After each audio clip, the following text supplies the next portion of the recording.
Uh, I guess, you could probably hear me, Rudy. I didn't check if the mic or anything is working. I have a very awkward setup right now. I have the fucking okay, cool. I have the fucking camera. I have the camera with the fucking 2.5 pound weight around its legs to keep it steady or in that one spot. So it's yeah.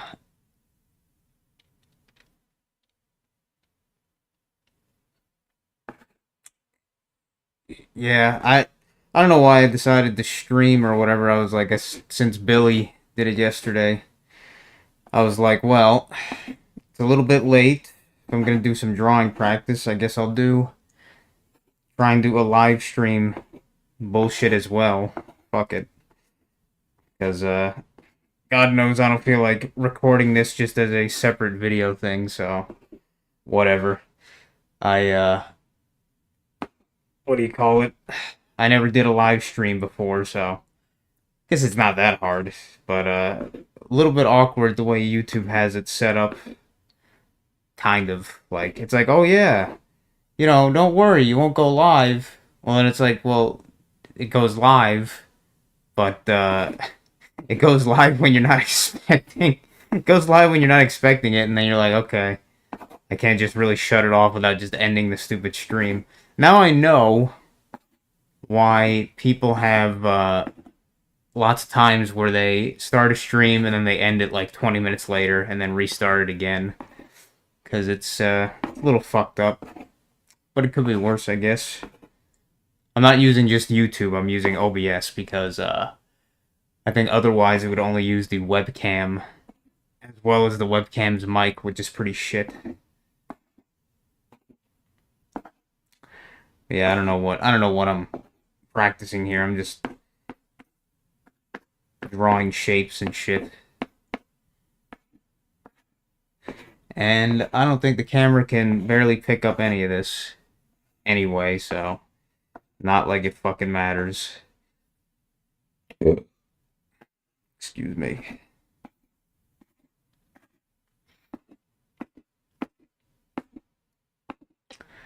Well, what's up, man? I've always used, yeah, I don't know. I guess YouTube has a option to like basically stream directly from your webcam, which is probably what I would imagine probably what Billy used, which I don't know, maybe it works. It probably works differently on like the phone app or some bullshit. Uh it probably just streams directly from your phone camera or something like that. Playing Final Fantasy V, oh, Pixel Remaster. You know what? I never played I like Final Fantasy IV. Final Fantasy IV. I don't know what do they call it in the U.S. Now that I think about it, I forget. I know that was all fucked up with the U.S. and the Japanese versions. Final Fantasy IV being the one with the fuck is his name? Cecil and stuff. That's the one that I played. I think that was the only Final Fantasy I actually beat within like the past like 10 years. Um that one was pretty good.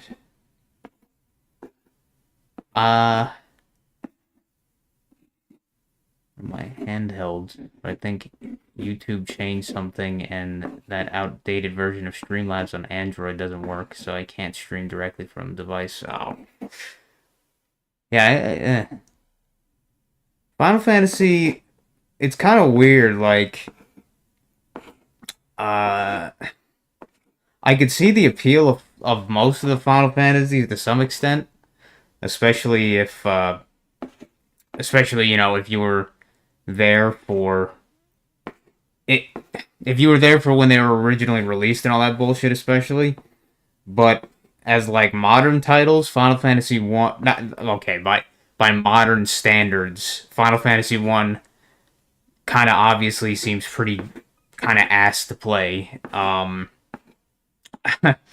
I heard one of the guys, the guy that uh Rydia is the only character who acted like a mature adult.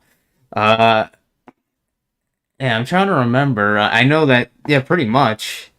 I mean, did Cecil really? I mean, he just acted like a fucking kind of like an emo boy, not so much emo boy, but like, how the fuck did you become a how did you become a Dark Knight in the first place when you so clearly are against killing innocent people or whatever? Like, what the fuck? How the fuck did you get in that role in the first place, dude? And yeah, that kind of whole cast was like Frog and all. Yeah, he was. Though I like Frog better. I like Frog better, but I kind of like Cecil's development just because I guess it's so generic, like fantasy vibes with the becoming a fucking the becoming a paladin shit. Like I know that's so like fucking generic fantasy, kind of like, oh man, wow, the Dark Knight, he becomes a paladin. It's like, oh, I don't know. It was a cool scene. It's kind of ironic though because he actually becomes until at least from what I remember, until you get his good sword, his like really special sword to fight like the final boss, he actually just becomes like significantly worse after he becomes a paladin. Because he just becomes a shittier white mage and as well as a shittier fighter or whatever, and he doesn't get that AOE attack. Um, and then his fucking dragoon. I forget what that guy's name was. His dragoon friend. His fucking friend that he cucked. All right, he didn't really cuck, but his friend was fucking jealous the whole fucking time. Like Kane, yeah, like dude, fucking pussy chasing mofo, motherfucker, man.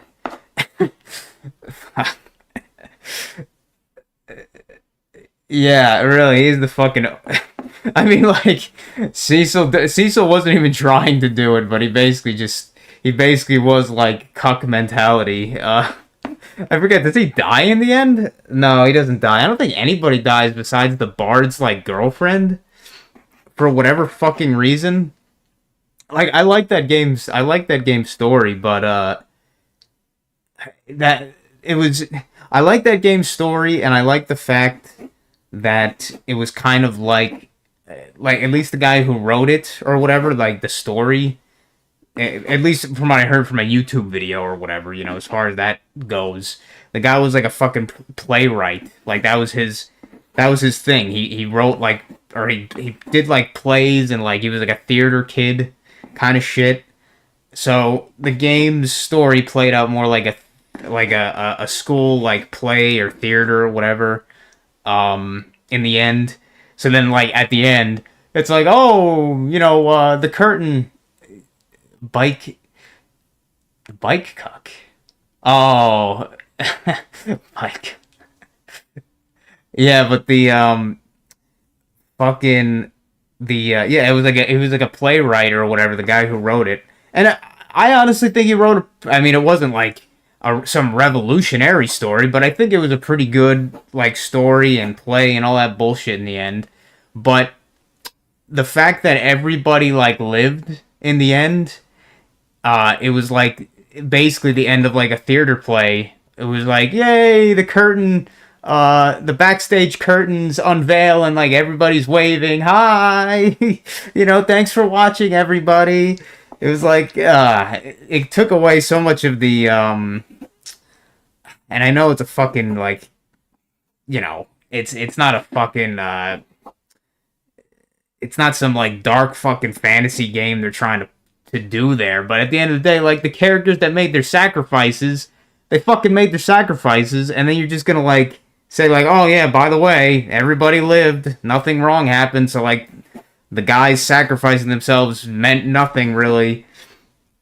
That was pretty lame. Even though it probably would have been very dark as an ending to have like basically almost every character that you met along the way just be dead by then. Like But still, I don't know. It was very cheap in that sense, but it was a good story. It was a cool story. It was probably my favorite Final Fantasy game. That yeah, I mean, okay, I haven't played most of them, but it was probably my favorite one overall from just the ones that I did play. Where everyone is just a miserable asshole nowadays. Can't even tell who is the good guy anymore. Yeah, I watched in I remember when I was in high school we had a we were able to take like electives or whatever. Like we were basically allowed to pick like two of our classes out of all of them to be like a specific like elective thing. And I remember one of them that I picked for whatever reason was film class. I don't know. I forget if it was just called film class or what. But we just watched like a bunch of movies and shit. So it was a very easy class. And we had to write about them and like analyze them and stuff. And the teacher, he was obviously like a big fan of movies, like no shit. And we watched a pretty good amount of good movies and stuff. And I'm trying to remember, did we watch? I guess we had watched Chinatown with Jack Nicholson. With Jack Nicholson. I forget what year it was. It was like the 1990s, 1980s or some shit. Um, and it was a good movie. It's funny. I don't remember much of the movie overall. I just know that he was a private investigator, and I forget what he was even investigating for. Like some fucking bullshit.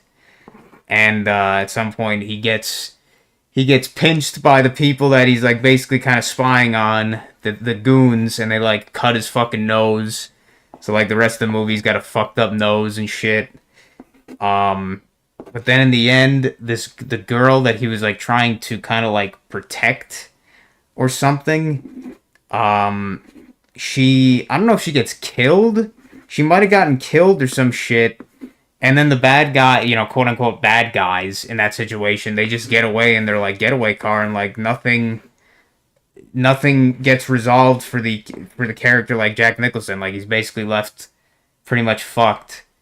And then we talked about that, I remember, and it was like one of the few movies that kind of subverted expectations for like most movies at the time, of actually just leaving it on a not even so much a cliffhanger, but kind of like a quote unquote bad end.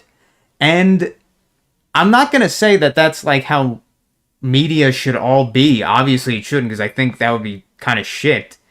But the fact that it did end like that, and I do still remember it probably more than most of the other movies we watched in that class, kind of says something about it. Like there is something about having a kind of like just kind of out of nowhere like bad or weird ending.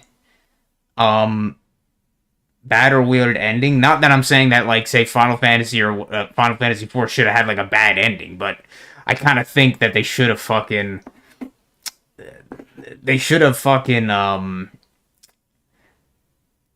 had it so at least some of the sacrifices mattered. Like, but it was written by a fucking theater kid. It did what it was meant to do and all that shit. So I can't fault it for that. But yeah, you're right when you think about it. Like, almost everybody acted like a fucking retard in that game. I mean, yeah, in that game's story. Like, Rydia was the only one who acted kind of adult, and what's his face, fucking Naruto, the thief character that they kind of just threw in at the end. Like, he just acted like a retard. I mean, they all acted kind of like retards. Fucking, fucking. Really, I can't think of almost any of them that acted. Yeah, you're pretty much right. I think Rydia was the only one who acted somewhat serious and took the entire thing seriously. I mean, even the fucking old man just had his fucking own bouts of like rage, where he's just like, well, now I'm gonna cast Meteo or whatever the fuck on you and kill myself or whatever, for no good reason. Iridia's parents died, and Cecil Kane were acting like sad boy. Yeah, I don't remember. I mean, I do remember what happened, sort of, but I didn't remember the exact lines and shit. But yeah, I could believe that. That is pretty fucking funny when you bring that back up. Yeah, the fucking 8-year-old, and then she's the one who fucking summons the godlike beings with her fucking summon abilities. And I guess also with that game's defense, when they tried to do the shit with like all the characters dying, if you want to give it into the kind of like gameplay, um, probably the more important gameplay perspective, unlike in the later games, and I guess even the game before it, I believe they had the job system and shit. Um, you were allowed to just pick whatever jobs you wanted. But then in Final Fantasy IV, they were trying to, while still showing all of the classes to you at some point, you know, in terms of it, like if they actually really showed them significantly or not. That's kind of another question entirely. Like, wow, they had the monk, he barely did shit, and then they had the fucking ninja guy, he barely did shit. Um, but you know, they technically were there. Uh, but they also wanted to show all those classes, so by doing that, they also forced you to be the certain classes by having certain characters die, and then, or quote unquote die, be removed from the party, and then you played a different setup and shit. Even in Final Fantasy, all the characters seem a bit cookie cutter and proxies to just have a reason to play a game. Yeah, it's that's what I think I saw like some review of Final Fantasy V, and that's basically, or no, I didn't even see a review. It was like a fucking, it was like a video breaking down the animations. It was a video breaking down like the animations and stuff, artistically, I guess you could say.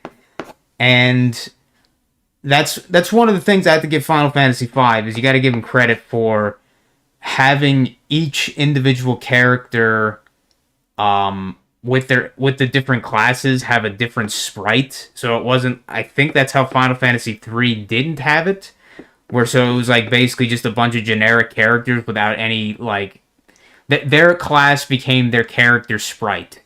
And but in Final Fantasy V, each character sprite had a separate variant for the classes they were in, which that's pretty neat. You got to give them credit for that bullshit. That's a lot of work. Final Fantasy FF4 was the first to give their characters a lot of personality, as shallow as that was. Yeah, it pretty much was, and maybe that's why I liked it as much as I did.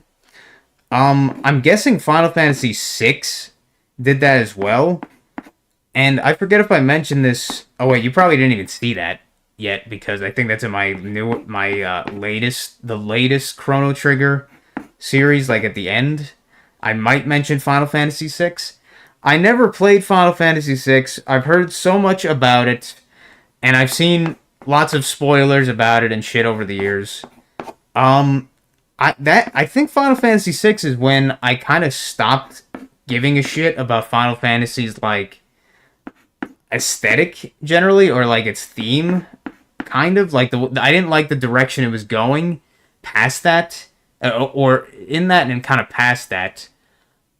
I liked Final Fantasy IX because it was a very big diversion from where they had been going since 6, 7, 8, 6, 7, and 8. 6, 7, yeah, 6, 7, and 8. But then after 9, they went back to the kind of like where they were going, sort of. And I once again didn't really like it that much. Uh, I recommend it like I would Chrono. Man, I mean, you recommended Chrono Trigger, and I really did like it. Maybe I should give Final Fantasy VI a chance. I don't like it. I just don't like its like art style and like aesthetic as much. Even though I know Chrono Trigger has I know Chrono Trigger has a lot of the, obviously it has a lot of the tech, uh, sci-fi theme shit mixed in with the fantasy stuff, just like Final Fantasy does or started to have. Uh, I liked Chrono Triggers better because I guess I just kind of liked how they did it more. Whereas in Final Fantasy VI, I don't like, and the later Final Fantasies, I don't like fucking Final Fantasy VII's fucking like, I don't even know how to describe it. Like not even like cyberpunk, but like, I, I don't know how to describe it. Like dark cyberpunk edgy sci-fi or some fucking bullshit. Like I'm not a huge fan of the mech walkers and stuff. I don't like fucking cloud design. I don't like the city designs. Like Steampunk City is fun, but maybe that's a matter of taste. Yeah, I mean, once again, I'm mostly going off the shit that I've seen on like just like game reviews and stuff. But I probably will give Final Fantasy VI a chance. I'm also not. Maybe I shouldn't. Maybe I shouldn't judge it on that. But for some reason, I was never that much of a fan of like the guy Kefka or whatever. Even though I know people like love him, or not so much love him, but they love him as a villain or whatever. Maybe something about him just. I was always maybe I would like him more because now he's more of like a Joker kind of character, and I kind of like that Joker kind of psychopath fucking stuff more than I would imagine. I mean, you like you're love Final Fantasy up to like the 6th hour when you finally leave Midgar. After that, the game becomes uninteresting when I replay it. Uh, Kefka is a crazy ass just for the sake of it. I sort of yeah, it's yeah. And I know Final Fantasy VI people really like it for its like it's very. I mean, I guess for the NES for the SNES, it was very pretty revolutionary kind of like musical scores where it was like orchestral and shit on the Super Nintendo and stuff like that, which was not really something that was shown very often until that or like ever. Um, I'll probably have to give Final Fantasy VI a try at the very least. I probably think I would like Chrono Trigger better overall, but I probably will also enjoy Final Fantasy VI. I probably won't play it anytime like soon, but it'll definitely be on my list more than it was before. Um, the thing with Final Fantasy VII is that I don't know that much about it. Besides, I know in the remake, they made a lot of shit pretty gay. I mean, I saw the whatever it was called, the remaster, or no, I guess it would be the remake. Yeah, the fucking Final Fantasy VII remake and stuff. It looks really gay. Looks really gay. They changed a lot of bullshit. Yeah, and just Final Fantasy VII, fucking, it's like fucking, it's like fucking, super fucking homoerotic with Cloud and fucking like Sephiroth and shit. Cloud is such a twink fucking. I mean, fuck, they have Cloud cross dressing. They have fucking Cloud like straight up cross dressing. It's like, dude, the guy who wrote Final Fantasy, like, dude, just admit that you're fucking a gay. Just admit that you're gay. Like, you like fucking little boy. You like little twinks, twink fucking Asian boys. Oh yeah, and fucking like Aerith is like such a such like a kind of unlikable fucking heroine. Is it not heroine? What the hell do they call that? The she's not even a damsel, but she's the yeah, she's like a love interest, but it's like I mean, I guess I'm more like a Tifa guy. I like Tifa way more than Aerith. Uh that's why we'll never have a Chrono Trigger remake. Who knows the shitstorm Flea yeah would cause in the West. I mean, shit. I kind of hope they never do because I think it would become. I think just like everything that gets remade at this point, it would just become bastardized and terrible from the remake. pretty hard when it comes to Aaron. I'm kind of glad. I don't really like Cloud. I don't like Cloud. I don't see his fucking. I don't see any appeal to him. I don't know. Like, besides the Twink Boy appeal, I don't see why I should like Cloud. They'll ruin Best Girl, aka Ayla, so no thanks on the remake. Yeah, it's. Oh yeah, and they have what's his face that fucking. They have like the dog guy or whatever the fuck he is, and then they have the other guy. I used to think he was a clown. Is he a clown? The guy who's like fucking. He's got like dreadlocks. When I was a kid, I thought he was a fucking like a clown. If I saw the box art, I'm like, am I wrong? He looks like Bubbles from. Is that Bubbles from or Sweet Tooth? Is it Sweet Tooth from fucking what's that fucking racing game? Heavy Metal or some shit like that.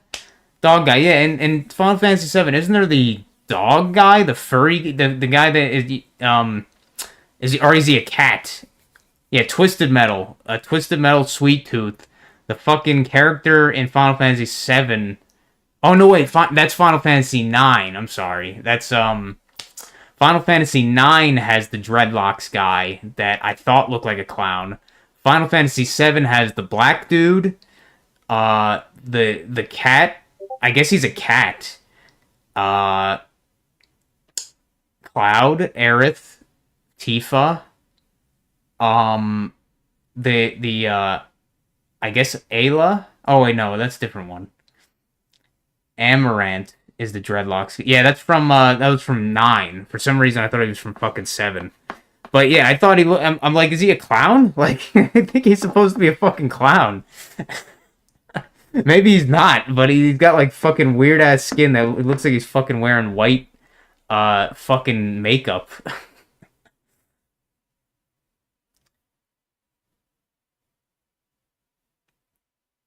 He's just a beefcake with red. Oh yeah, yeah. I don't know why. I always thought when I saw the box art for that game or some shit, the CD case, I was like, is that a clown? Yeah, he looked like fucking. Made me think of Sweet Tooth from fucking Twisted Metal. I'm like, what the fuck?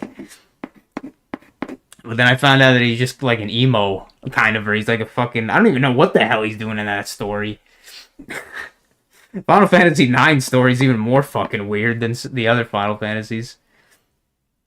Really, yeah, that's like that's one of the things they love to do in the Final Fantasy games is the ones that they don't give you free class selection. They give you these characters like at the very end.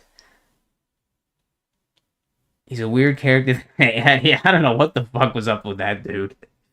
I mean, I remember the one character, the one that was, I don't know if that was a chick or if it was a male or a female. It was the one with the giant tongue that like with the Vor fucking one from Final Fantasy IX. That one I think you got someone in like the middle of the game. I remember that one just because the design was pretty weird.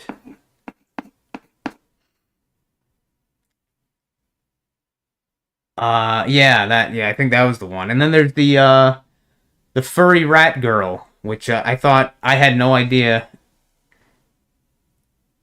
Huh. Blue mage. What the fuck is a blue mage? The blue mage. So blue mage is not a black mage. What the hell is a blue mage then? Does blue mage do white magic and black magic? Yeah, she's the rat girl. Right? Yeah, I was confused of that character as a kid. I thought it was a guy. Because I mean the Freya, like, I guess she acts so kind of masculine, at least the role that she is in, that I thought it was a dude. Monster attack spells. Huh. That makes sense because she like eats them. Uh did the blue mage, was there always a blue mage in the Final Fantasy games? Because I don't remember. Blue mage. Yeah, I guess it would be really hard to unless you go through every game. So it probably is a common class then if they have that as one of the characters. Since 5, I think. Oh, okay. Yeah, I mean they got fucking stupid shit like Onion Knight. I was like, the fuck is an Onion Knight? It's fucking like the goofiest class fucking names. I don't know. I don't know what they were smoking when they made some of that bullshit.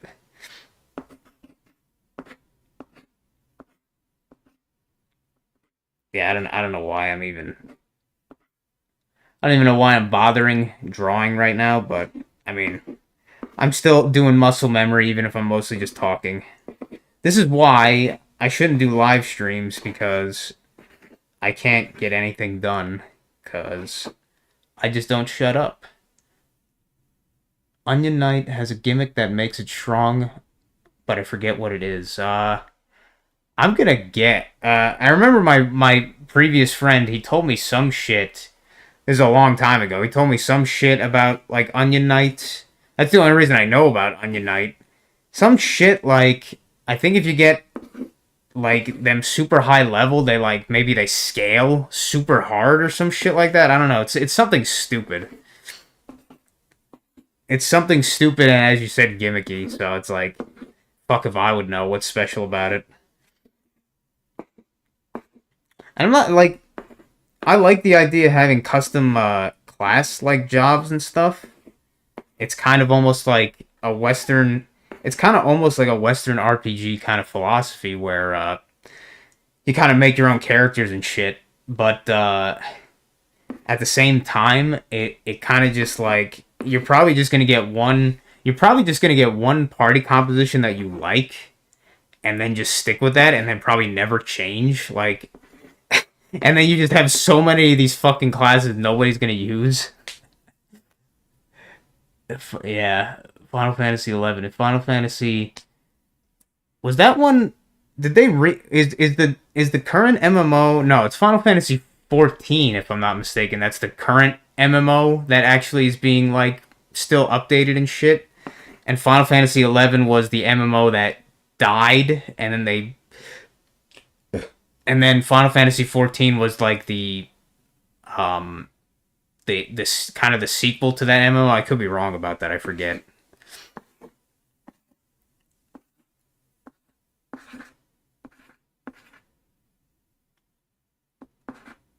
Shit.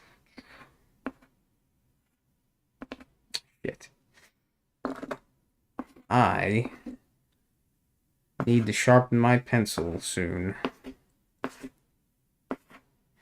As well as get a new piece of paper. In fact, fuck it. I'll just turn the piece of paper over and reveal that it was a ad poster for something a long, long time ago. It's on life support. I wish they'd make an offline version already. So what? So was it? Yeah, 14 is their main MMO. 11 is still active. 14 actually killed off and remade from the. Oh, 14 was. Wow. So they still are fucking. That is incredible to me that they actually still have 11 even around. But I guess that shouldn't be that surprising. Because, I mean, they still have fucking, like, EverQuest, technically, is still around. So, I guess, like, almost every MMO out there is, like, still kind of alive in some form, as weird as it is. Not everyone, but most. Not most, but a lot of them. A surprising amount of them are still around, even though they definitely shouldn't be. Fucking... And I played this one MMO that was, like... Fucking had like 11 people on it entirely. I forget what the hell it was called. It was like the only reason it was appealing is because it had a sandbox kind of economy like EVE Online, but the game was so dead that it didn't really mean anything. So it's like if your MMO is fucking dead population wise, basically nothing else matters. Especially if it's supposed to be a sandbox. Guild Wars 2, since you suggest... Oh, God. Did I suggest Guild Wars 2? I think I suggested it as a game that's probably good if you like just feel like exploring. It's definitely good for that. But I think it kind of has in my opinion, has a pretty shit endgame. I will say I respect the way that they did... I mean, I guess it's basically how they had... I'm going to sharpen this pencil. I'm gonna try to sharpen this pencil. I respect... the hell? Oh. Stream is just very delayed. I respect their decision to make the PvP, like, the PvP in that, a completely separate instance. A completely separate instance from the PvE, like, entirely, like, the gear and stuff is completely, completely disconnected. There might be some aspects, but, like, in terms of power and stuff, the PvP system is, like, entirely separate from the PvE. So I kind of respect that,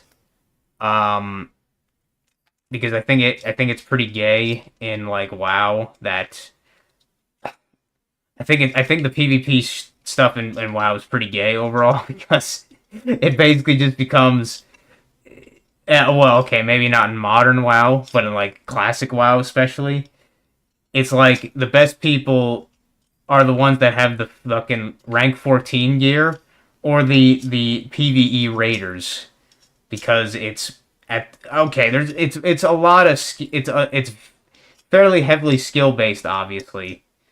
If you want to be actually, like, good in PvP I'm talking about. If I mention PvE, but in PvP, if you want to be good, you actually have to be pretty good. Like, you have to learn how to PvP. But a lot of what matters is also your gear, your statistics. So the people that do PvE are going to have an edge over people that have no gear but know how to PvP. For them, to some extent, I guess. I'm probably explaining it really terribly, but long story short, that's why I kind of like Guild Wars 2's PvP system, because it's entirely separate from the PvE shit.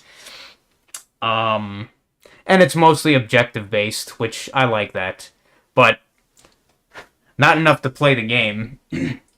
And the classes kind of suck, in my opinion. Like, the fucking Mesmer. The fucking Mesmer is just a fucking AIDS, just an AIDS class. Like, at least in PvP, it was fucking AIDS. I like the Warrior in PvE just because, like, literally I don't like Guild Wars' system where they have the classes basically have their skills tied to what weapons they have equipped, and then they get, like, 4 or 5 abilities based on that. Like, it seems cool in concept, but then once you find the type that you like, it gets really boring, because then you have, like, 4 or 5 abilities at most, and it's kind of lame. It's kind of lame.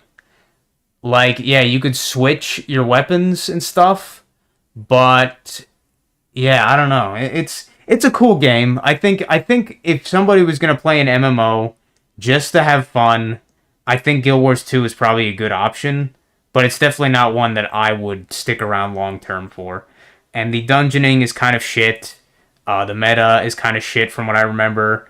I don't like the gear progression system for the most part. I don't like the economy. But yeah, that's my rant on Guild Wars 2 that I remember. This is from a long time ago.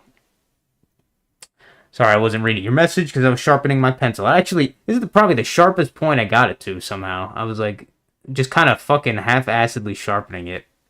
And I got it, like, really nice and sharp. Not necessarily that's a good thing, but it's not bad either. I don't like endgame and MMOs anyway. I tend to explore, play all the classes with different characters, and make my own fun that way. I despise endgame stuff in any MMO. Funny story, my close buddies and I would play level 19 Battlegrounds in WoW with overpowered twinks. Shit was a blast. I spent months doing that. Yeah. Excuse me. Fucking playing twinks was fun. In WoW. I mean, just playing, like, fucking just playing like WoW in general is a fairly fun experience, but that's like the fucking biggest thing with WoW is that it's it was just it was just made and it was just made and controlled so well and smoothly and everything that like almost no matter what you play, it's fun just because it feels fun to play. And I feel like so many MMOs fuck that up. At least like so many MMOs that I've played, they fuck that up hard.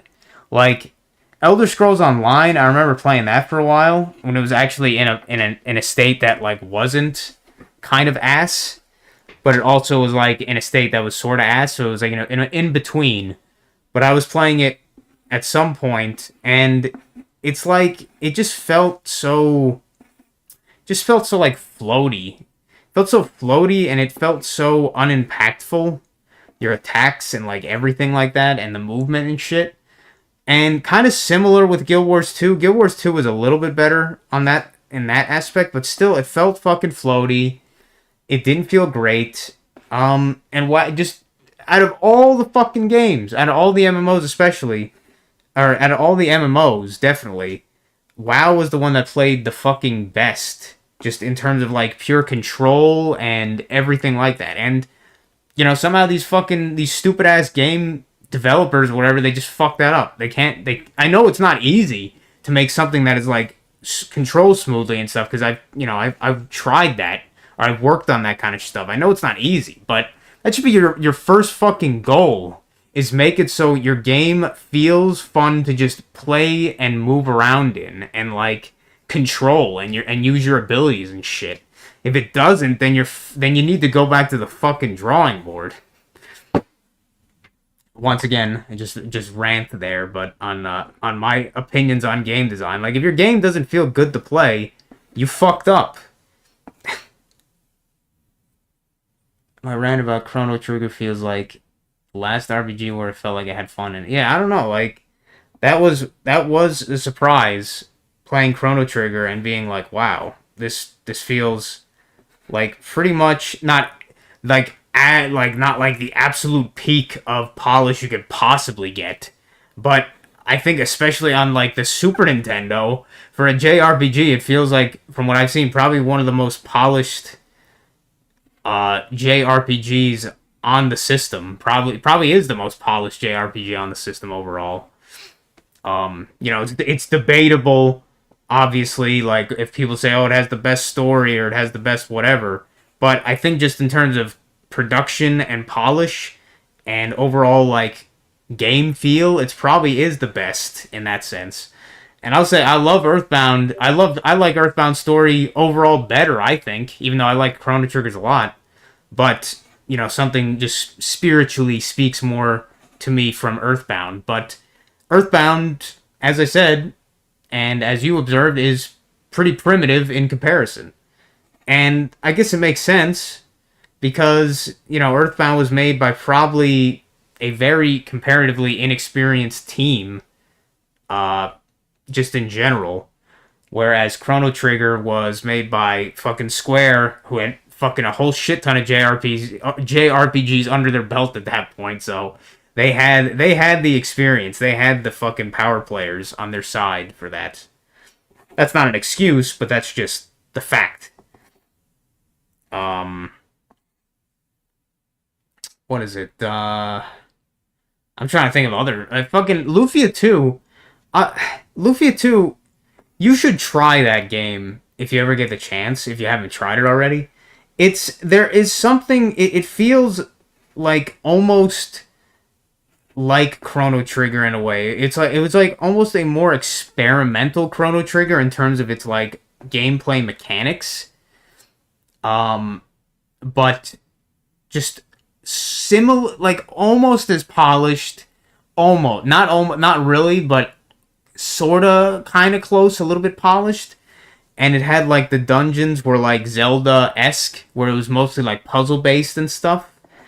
And I mean, they even at the end, near the middle end part of the game, they like had some fucking like fully made like roguelike roguelike fucking like mini game sort of thing, which was pretty interesting. They tried a lot of shit in Lufia 2. I give them credit for that. Um, I just was not a fan of the I was not a fan of like how the story kind of was directed, and maybe that was due to translation stuff.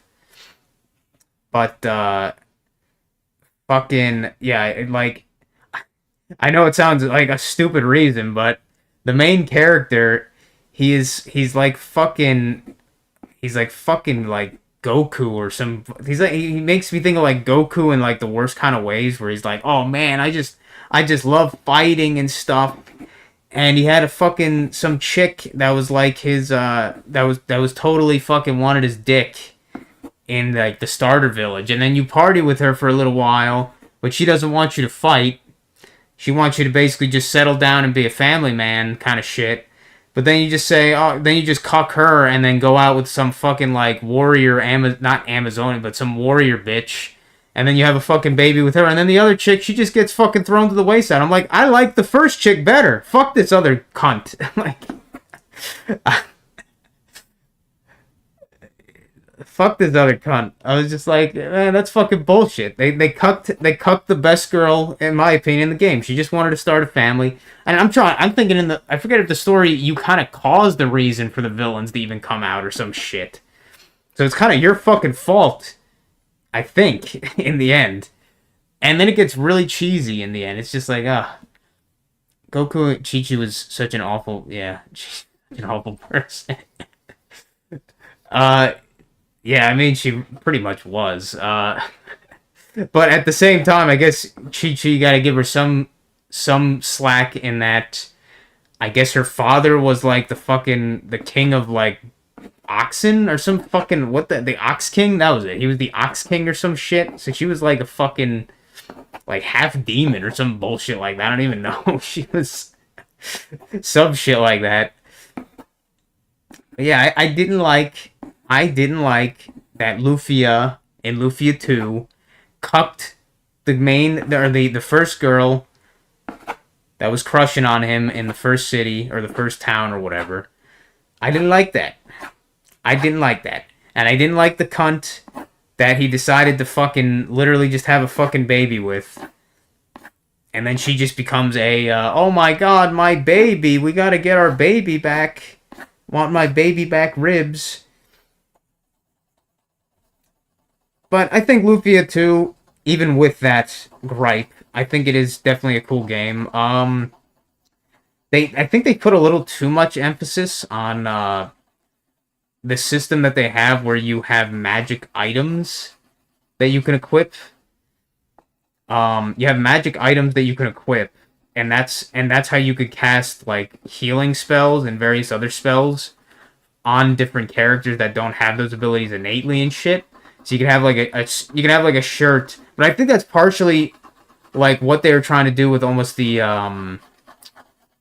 what is it, that roguelike fucking game mode that they had in the middle, in the near the end of the game or whatever. I think that's probably what they're trying to kind of go with, is like, oh yeah, you get these pieces of equipment and shit, and then you use those to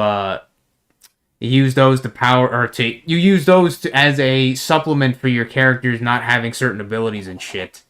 But I think they focus too much on it, a little bit too much, so it kind of feels like the gameplay, or at least the combat gameplay is like, it's kind of cool, but it's also really pretty boring as well. Like it feels very bare bones from what I remember for like a JRPG of that time, I guess. But it's a cool game. It's just, if maybe the Japanese translation is better, maybe, but I just do not like Lufia. He's a fucking asshole, man. He went with the warrior bitch for no good reason, cucked the first girl, and he's just a fucking gay boy. He's just a gay boy. I don't like that shit. Goku, he showed me with Gohan that he's not a bad father. He's just kind of he's not a bad father. This guy, he's a gay boy. He's a gay boy. I don't like that warrior fucking Oh man, I just love fighting. Fucking, I don't like that trope. That's a fucking stupid trope. To me, that's a stupid trope. There's like fucking even MMA fighters. They're not like, oh man, I just love fighting. No, MMA fighters, they're fighting because they want fucking money. Let's be real. Boxers, are they boxing because they love boxing? I don't think so. I think they just want money. That's, that's probably not true entirely, but that's my opinion.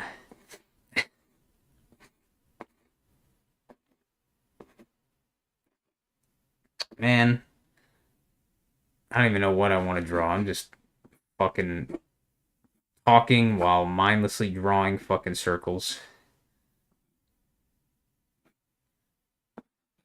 And it doesn't really matter because the way my setup is here, you can't even fucking see what I'm doing.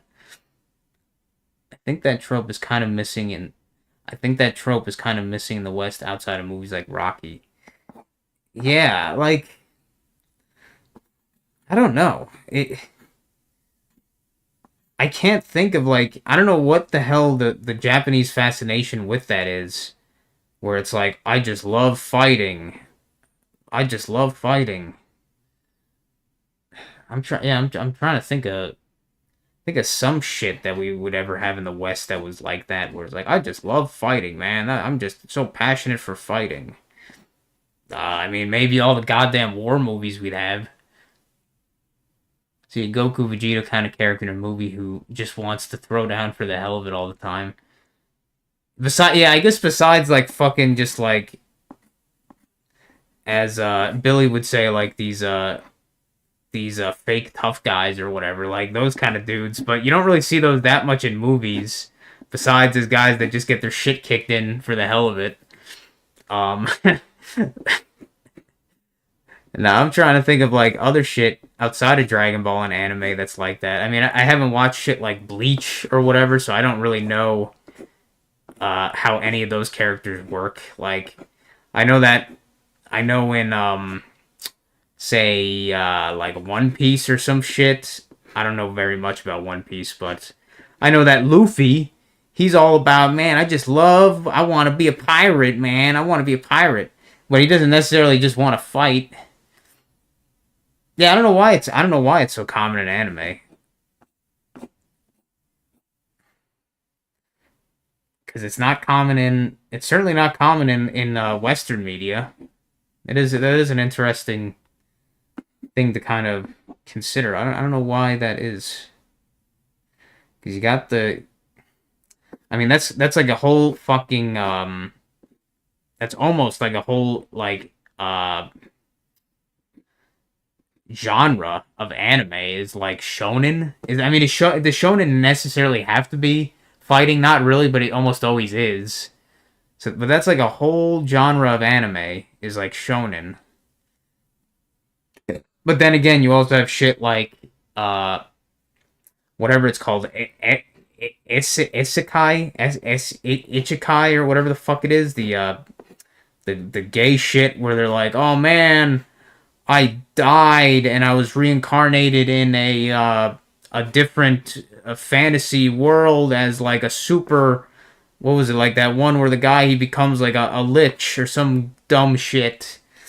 Where basically I hate my life, so I want to become in the fantasy world. Uh, like you don't see that in Western media, or maybe you do, just in a different context. But that's not something you really. That's not something I could think that I've ever seen in the Western media. Um, and then you got shit like Cowboy Bebop and Cobra. They love the space fucking sci-fi shit, which that is definitely more rooted in Western stuff than that would. That is definitely more that is definitely more rooted in Western tropes than just Japanese tropes or whatever. That was definitely more westernized, I think. But stuff like the shonen and shit, like yeah, you don't see too much of that in don't see too much of that in Western media.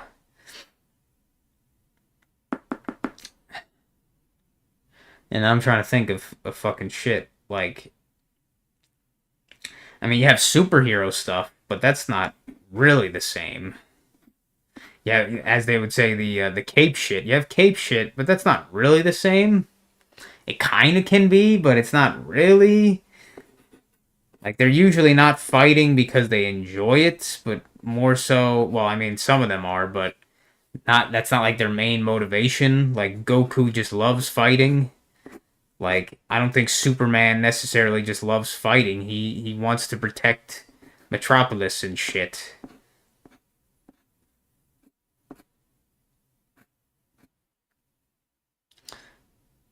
And Batman, he doesn't really like fighting. He just does it.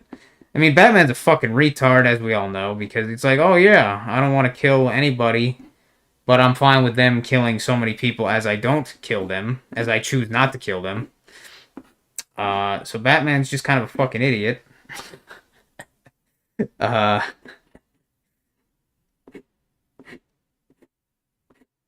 yeah, it's surprisingly hard to make those. Maybe it's not that hard to make comparisons, but I'm just having a hard time thinking of comparisons. Batman is a fucking idiot. And you know what? Batman is an idiot, and he's a rich boy fucking asshole. Uh, he really is. He's supposed to be this fucking like anti-hero shit, but he's just a fucking idiot. Like, gee, if you really want to do whatever you're trying to do, protect Metropolis, well, you should have killed Joker a long time ago, dick.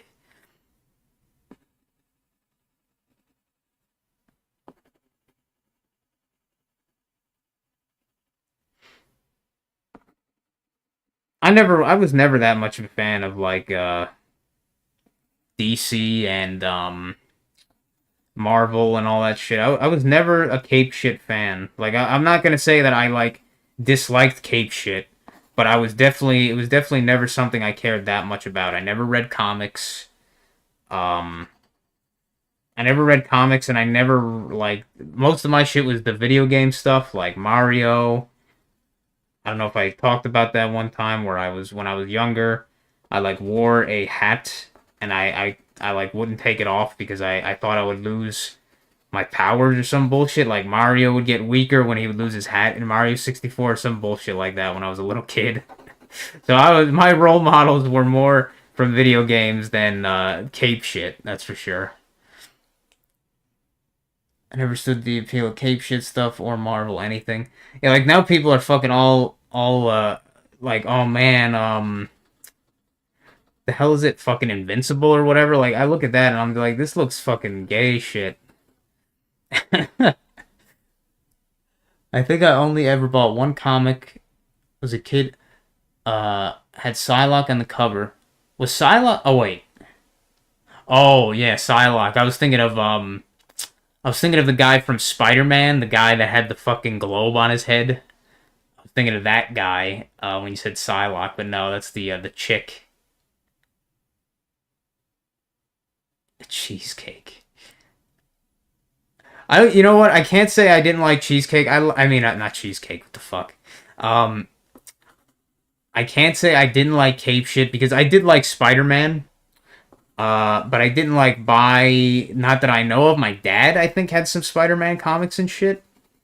But I was never like I didn't buy like any comics, but he had them, I believe. And I like the Spider-Man movie, obviously. Had a few Spider-Man games and all that. But of that, he was like the only one that I really gave any shit about. The rest of them, I didn't really give a fuck about, like Superman and Batman and Wolverine and fucking whoever, like all those other characters. I didn't really give a shit about them as a kid, and I still kind of don't. And now that I've seen the direction that DC and Marvel and all that stuff have went down, I guess I'm not too disappointed in my decisions there. Then again, all of our game characters as well have been bastardized at the end of the day, so it's not really saying much. It's kind of ironic that Sonic has gotten like the most resurgence. Like Mario is kind of getting fucked, but Sonic is kind of getting more love than people used to give him. I like Wolverine's design and character, and I remember watching the Fox X-Men cartoon just because it was a cartoon. Yeah, I don't know if I watched the X-Men cartoons, even though I remember them, but I don't know if I actually like actively watched them. I don't think so. Maybe I didn't watch Fox that much cartoons. I probably like those kind of cartoons. I probably remember the most like Teenage Mutant Ninja Turtles, that fucking cartoon, that the '90s one or whatever. That's probably the one I remember the most. That probably would have been from Fox. But I watched so many other cartoons, like fucking Ed, Edd and Eddie was my shit as a kid. I remember that. I mean, I liked most of the cartoons back then, but Ed, Edd and Eddie was definitely my shit. I remember staying up really goddamn late watching Adult Swim, as well as Toonami when that was a thing.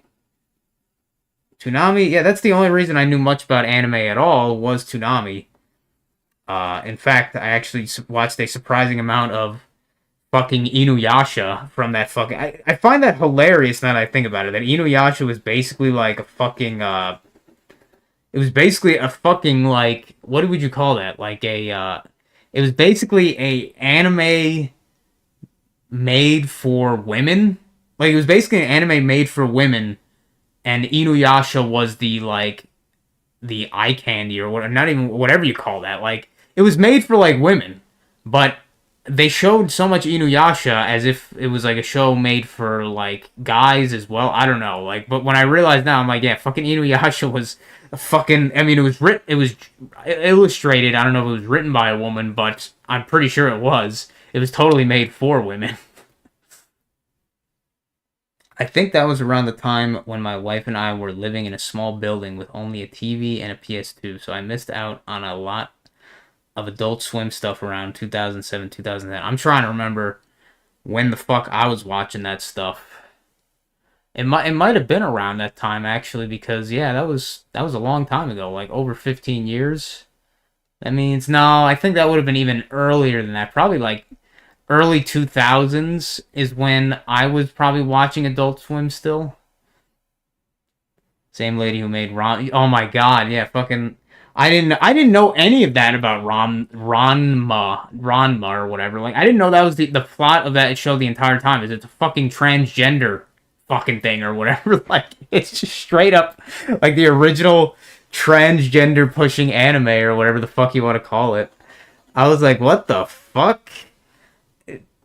I was like, man, I guess the tranny programming was way earlier than people seem to think. It's like, oh yeah, let's have the entire plot of this show is the guy turns into a girl, and then it's like, oh, the guy is doing girl stuff or something, and then I don't even know. It's fan service stuff. Rama 1, 2 is probably the only anime that I like. I never watched. I have no fucking clue at all what Ranma's like. How it was. But all I know is I'm like, fucking. That was like the original show that pushed the tranny agenda in a way. I didn't know that for a while because I was like, wait a minute. Like I thought the male version was like a completely different character than the female version, but I was like, oh wait, so this is like the original fucking gender bend character.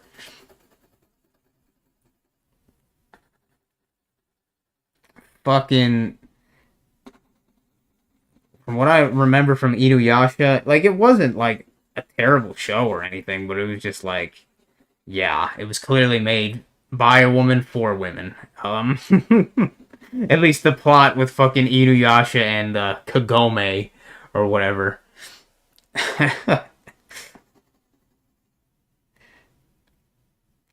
And then they had the fucking like the pervert priest, and then the other chick that had a transforming like cat mount thing. Basically, she was like exactly like the goddamn huntresses from fucking Warcraft 3. The fucking the chick the bikini chick riding a fucking giant cat.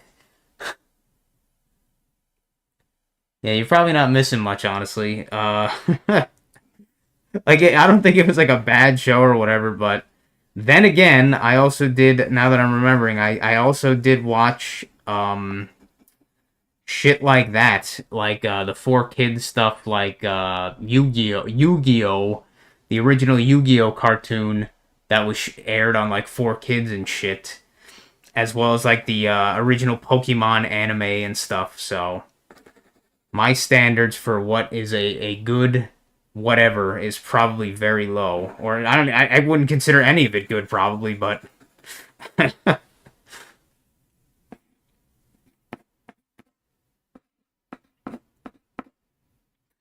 not necessarily good. And I didn't watch much of stuff like, I didn't watch like I watched very little, but I did watch some shit on Warner Brothers, was it? I forget what they called it. Was it just WB or some shit like the Warner Brothers channel or some bullshit like that?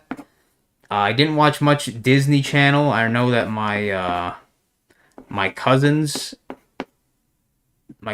watched a lot of like the Disney Channel. I didn't like the Disney Channel because it was mostly fucking the whatever you call that, these live action shows that were like made for kids. Like the only live action show for kids that I really remember like that was like fucking Ned's Declassified School Survival Guide or some bullshit like that. That's like the only one that I remember. Okay, that's not true. I think I remember watching stuff like fucking, was it Amanda? The Amanda Show or some shit like that. I think I remember that. And the Dancing Lobsters and all that horse shit. And stuff like Keenan and Kel. That weird live action version of Winnie the Pooh. Oh, God, I don't remember that. I fucking certainly don't remember that. I know that like not that long ago they had a live action remake or whatever of fucking Jungle Book or some shit. And I remember that was one of the times I remember my friends that I previously hung out with, my previous group of friends or whatever. This is like a few years ago. A good few years ago. But they got all pissed off at me because I didn't want to go to the movie theaters to see fucking the live action Jungle Book or some shit. I was like, I just was like, I'll watch the movie with you guys, but I don't feel like going to the movie theaters to watch that. Let's watch it at the house. Like, what's wrong with that? And they didn't want to do that, and then they got pissed off at me because I didn't want to go with them. I was like, I don't want to go in that case. So, it was my fault that I just didn't want to go to that shit. So I said no. It was my fault for setting boundaries, and they didn't like it. That was one of the early times that I remember that I started to kind of push back against some of their bullshit, I guess. But that also kind of cemented my descent into being an outcast. Like they were kind of like, they were nerds like me as well. Like they were a nerd like me. Like they weren't like fucking. They were tools in kind of the way that they started acting, but they weren't like, they weren't like a tool you'd think of like from high school. But they're like nerds, but they acted like tools, I guess. At the end of the day, I don't know. They started, the way I described it when I finally kind of ghosted them after a while was is that I felt like I was willing to cross an ocean for them and what I was willing to do, but they weren't willing to even cross a puddle for me in any other way. Like if I wanted to do something that I'd like them to do with me or whatever, they weren't willing to do like they weren't willing to, like, they barely were willing to do like the minimum thing at all to like do that.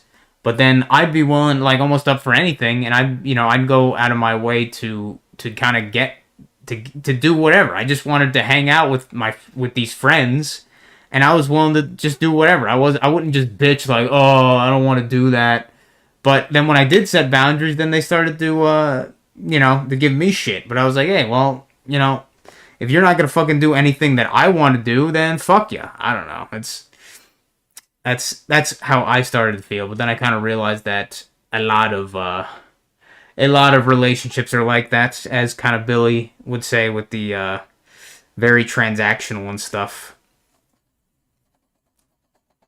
Very transactional.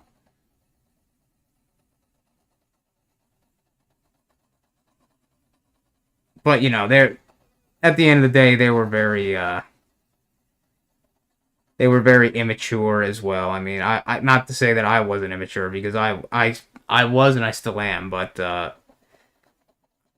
don't know. They had so many of their own problems from their fucking families and shit. So it was like, you know, not that I'm excusing the way that they acted, but you know, uh, it was just some shit that fucking I just said, you know what, fuck this. This doesn't feel like Friends after a point. I am currently trying to draw a fuck this pencil. I'm fucking terrible. I was trying to draw a fucking sphere. Uh, a shaded sphere, but I kind of fucked it up. Well, obviously I kind of fucked it up. But it's very hard to shade with this either it's this paper or it's the pencil or it's my lack of control to press down lighter to get a lighter shade, but it's kind of difficult to get a different shade because this thing is a HB2, which apparently is, I think you said it was a pretty decent graphite hardness or whatever, but I think I just had to practice more on my ability to control my hand pressure or whatever.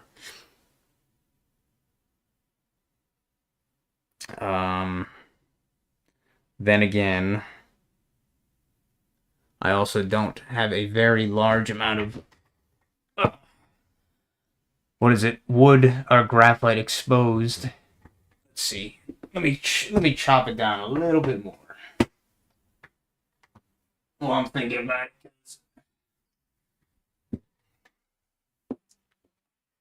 Because I don't think I'm going to be able to shade otherwise very well unless I do this.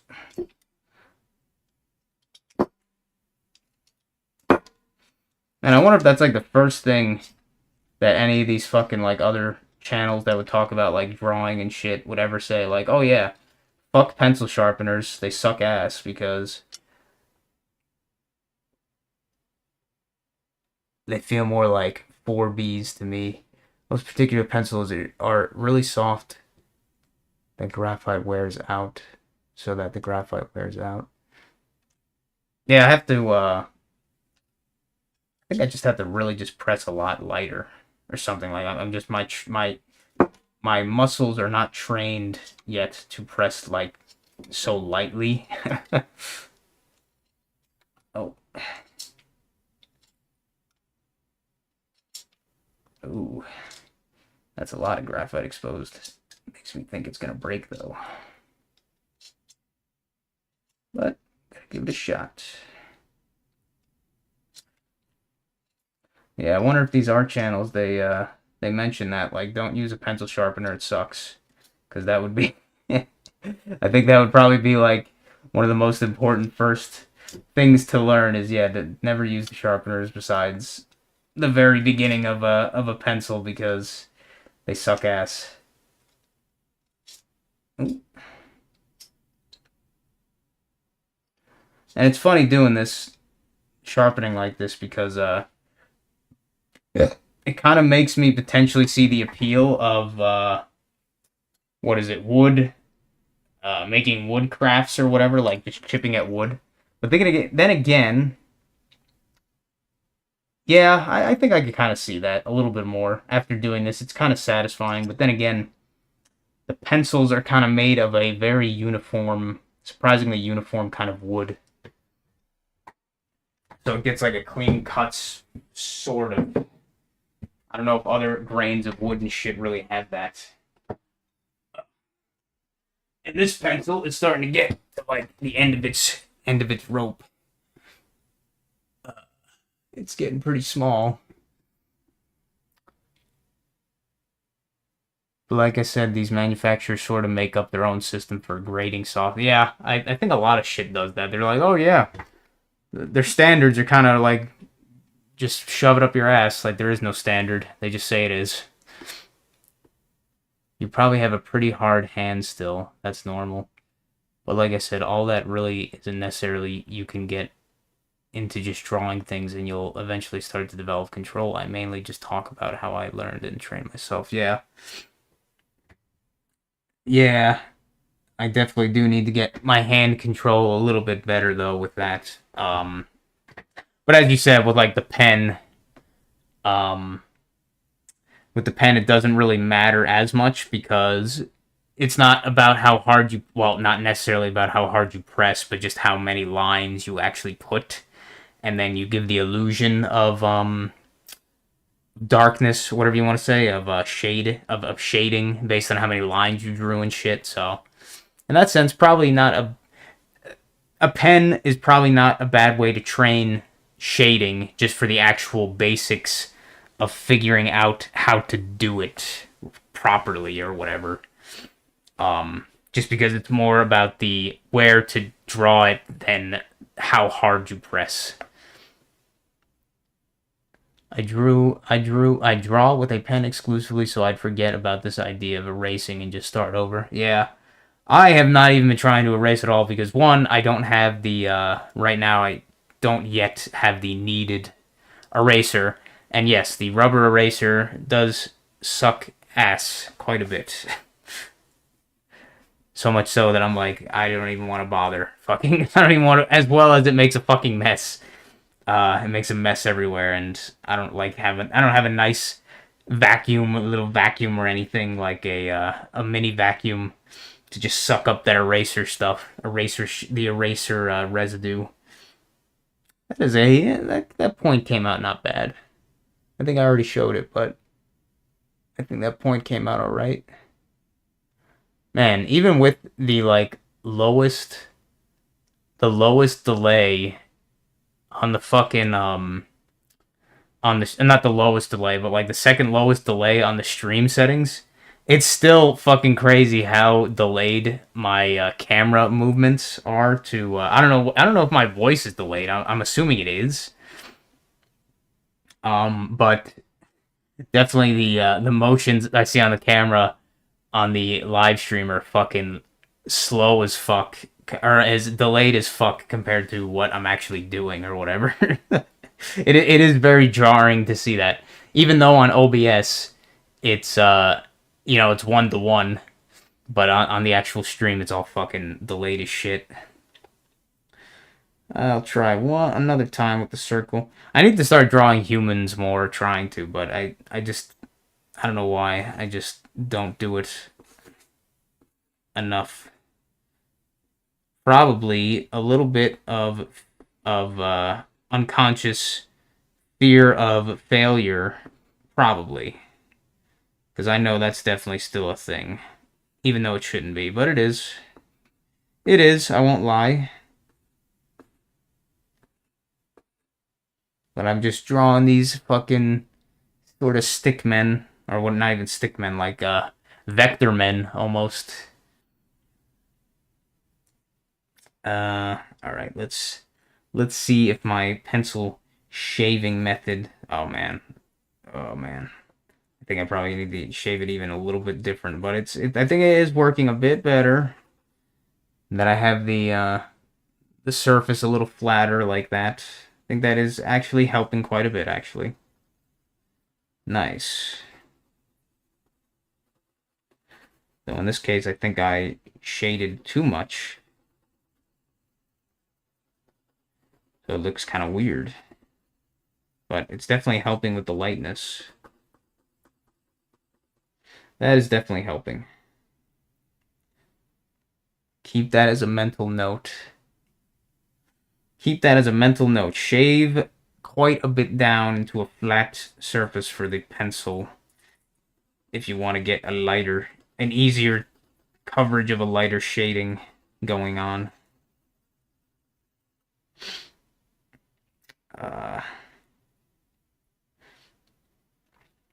Let's see.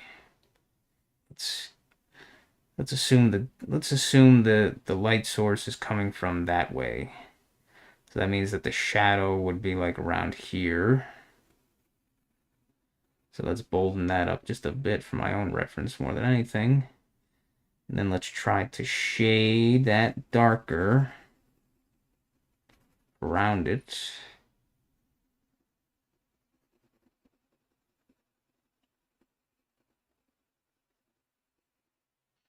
Hey, it's not too bad.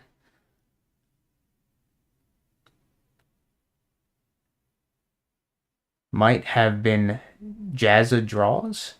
I don't remember who I learned the pencil sharpening thing from. Oh, okay. Yeah. I have not. You have literally. Well, okay, that's not entirely true, but you're basically the only YouTube channel I've watched so far uh, of drawing tutorial stuff. Most of my quote unquote drawing tutorial stuff has been what do you call it? Just looking at like some reference images of like shapes, how to draw them and stuff on like on a Google or whatever, an image search and shit. I haven't actually watched many videos yet. Uh, okay, so the outside shadow is gonna be the darkest, and then it'll gradually get lighter as it gets to the center. And in this case, that is going to be around there, I guess. So let's just draw a little outline there. I guess.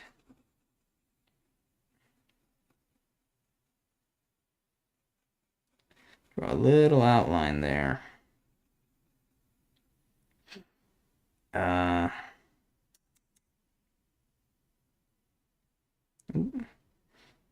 Little outline. Did that.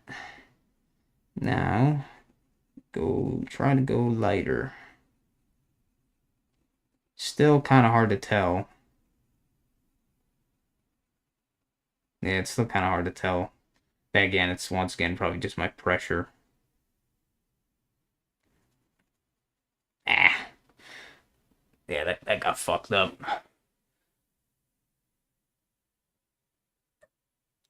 Find a ball and use a flashlight on your phone and you can observe those shadows. That's true.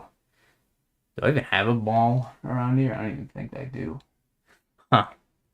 Can't even really. I actually no. There's some little ping pong balls downstairs, but that is. I think the outside shadow doesn't look too bad.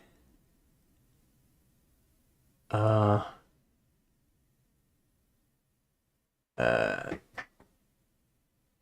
But the shadow for the actual ball itself looks pretty shitty. But not bad, I guess. Yeah, I think that the ground shadow came out decent. Also, I acquired Sea of Stars. I didn't pay for it, and I might play it next time I watch you play Chrono Trigger. Yeah, what the hell? Oh, that's the fucking 2023 fucking RPG that, like, it's weird when Wikipedia keeps comparing it to some. That's the thing with these fucking like modern games, even these modern indie games, is that it's like they don't even have their own like identities anymore, or like they don't even have their own identities anymore. They're just constantly being compared and comparing themselves from a marketing perspective to older games that in a lot of cases are better. And at the same time, that just makes the fucking expectations worse, because then people assume, well, it should be even better than that game, right? Or they compare it to that game instead of just being its own thing. So it's like fucking. I mean, I know people have to compare stuff to like sell their shit, but that is really a problem I see with these fucking indie games now, or just games in general. But a lot of indie games, especially. Let's see. All right, I'm pretty happy with the outside of that, at least. Now I'll probably just do a few squares and cubes and shit. You know what? I don't even know how long I've been drawing. You know what? This was probably not the worst way to get a little bit of drawing practice in. Even though it sounds stupid, this is something I should just have been able to do on my own, which I had been doing, but I was like, fuck it, I'll just try a live stream. What the hell? But maybe I will put this down for now, and maybe I'll put this down for now, and maybe I'll just fuck around. Oh, maybe I'll just fuck around looking at some other stuff on the computer for another, like, I don't know, 20 minutes, and then probably get off. But let's see. So, put my earbuds in. Change my camera. My camera that now has this weight on it.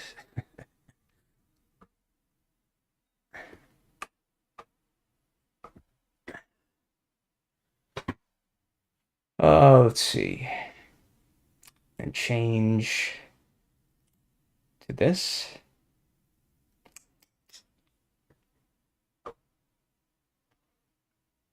Ooh, it's crooked. Guess that's better. I guess. Why is that shaky?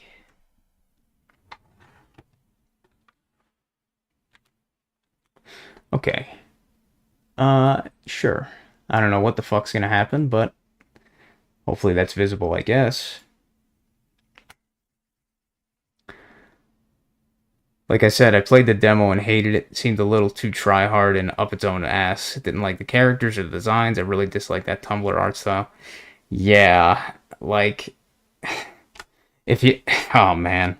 Like, if your RPG is gonna have fucking, like, Reddit writing and shit, like, I really don't want any part of it. I really don't want any part of it if that's what your game is going for, because I don't find any of that funny or endearing or anything like that. It makes me think of I don't know. I didn't play that game Omari. Was it Omari? Yeah, I didn't play that game Omari, but it was supposed to be, obviously very heavily inspired by Earthbound with its whole combat system and shit. And but and it kind of had an interesting art style, sort of Ed, Edd and Eddy, where it's like the drawn, hand drawn, but like the constant dithering or whatever the hell you call it of the lines, like everything looks like it's moving slightly. That kind of fucking art style. Um, and the music seemed pretty good, but I think it had a lot of that shit with like mental illness and probably at least a lot of trannies like latched onto it, even if it wasn't meant to be like a tranny fucking story or some shit like that, like something about split identities or some stuff like that. I don't know. It did not appeal to me. Um, but so many of these fucking modern indie RPGs kind of go that route, and it's not that great if you ask me. Uh oh shit. Let's see. Is there a way I could do this? Pop out chat? Yeah, let me do the pop out chat. Because then I could see the chat and do other stuff.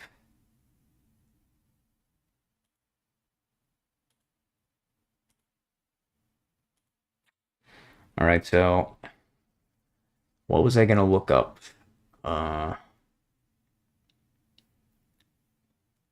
Want to be Mother Earthbound? Yeah, I mean, it's like I can understand because I'm an Earthbound fan. But when everybody's trying to do the exact same thing, it just is kind of it's once again, it's fucking. You don't make your own identity, then you're just kind of like you're just a cheap copy. What the hell was that? What was that line from? You're just a cheap copy. I know that was in Sonic Adventure 2 with fucking Shadow and Sonic. Maybe you're the fake hedgehog. Uh I forget. Yeah, I forget where that line was from. You're just a cheap copy. And that's what people, these indie titles that are like, oh, I'm heavily inspired by this and that game, and then they use that in their marketing, and then it's like, well, now you don't even have your own identity, so nobody gives a fuck about you. You're just in the sea of all these other games that tried to copy these other ones. I'm kind of afraid to look stuff up because I know I don't have filters on certain shit. Oh, what can I do actually? What can I do? I just don't want to show some random nudity or some shit. um, let's see what I can do. I can do this. Aha, yes, I can do that. And then do what I want to do without any trouble of that. Why the fuck did I see that before? There was something I was looking at before that I wanted to show you. Aha, this was it. This was... What the fuck is her name? Is it Toho? I think that's the character. Yeah, so that Yuma character from Toho that I showed, the girl with the horns and shit. The girl with the spork and the horns. Oh shit. Glad I didn't show that. But I found this art at some point, and I saved it to my like I saved some things to my files and stuff, to my porn files, but that isn't actually porn. But this one I saved, and I was curious what you thought of it, and I was just thinking, I was like, wow, man. This is the kind of shit that I'm just like, man, how the fuck does somebody like make this? Unless they literally spend like days making it with like a lot of digital fucking yeah, I don't know. I'm looking at parts of the I'm looking at individual parts of the art itself, and I'm just like, man, how would somebody make that? And I know it's all like just a 2D illusion, 100-hour yeah illustration. No, it's definitely not AI. At least I don't think it's AI. It's I think this is probably one of the older ones, but yeah, these are the kind of shit that I see a lot of, and it makes me wonder. I'm like, how the fuck are these people making this shit like all the time? It seems, and this is once again, this is like before the AI stuff blew up. I'm like, man, is there really people that are just going out of their way to spend like 100 hours making like all of these like individual pieces of art and shit? It's just fucking nuts to me. And even just like little details like the patterns. I mean, I guess the patterns, excuse me, they're not like that fucking hard when you kind of think about it, but still, it's like just fucking nuts. And I don't know much about how to, like, I've done a little bit of digital art shit, but like, I don't know that much about like, what kind of stuff you could just fuck around with to make certain effects a lot easier, like stuff in this background. I wouldn't be surprised if that background was something that they just took from something else, but like stuff like the patterns and the creases on the clothing and shit, and the shadows with that. But then you could also look at stuff like near her armpit, and you're just like, yeah, I could see a human did that and stuff. That looks very human, like simple kind of shapes and lines. If they're no-lifers, then they can churn out in like 3 days. Might not even be an hour illustration, depending on their workflow.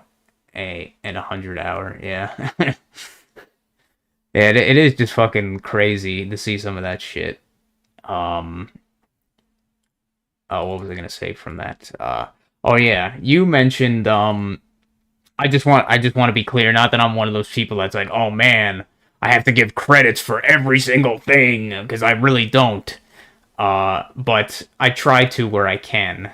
As well as not make people think I'm more skilled than I am or whatever. But what was it you mentioned when you looked at my sprite art shit, that video I made, uh where was it? This.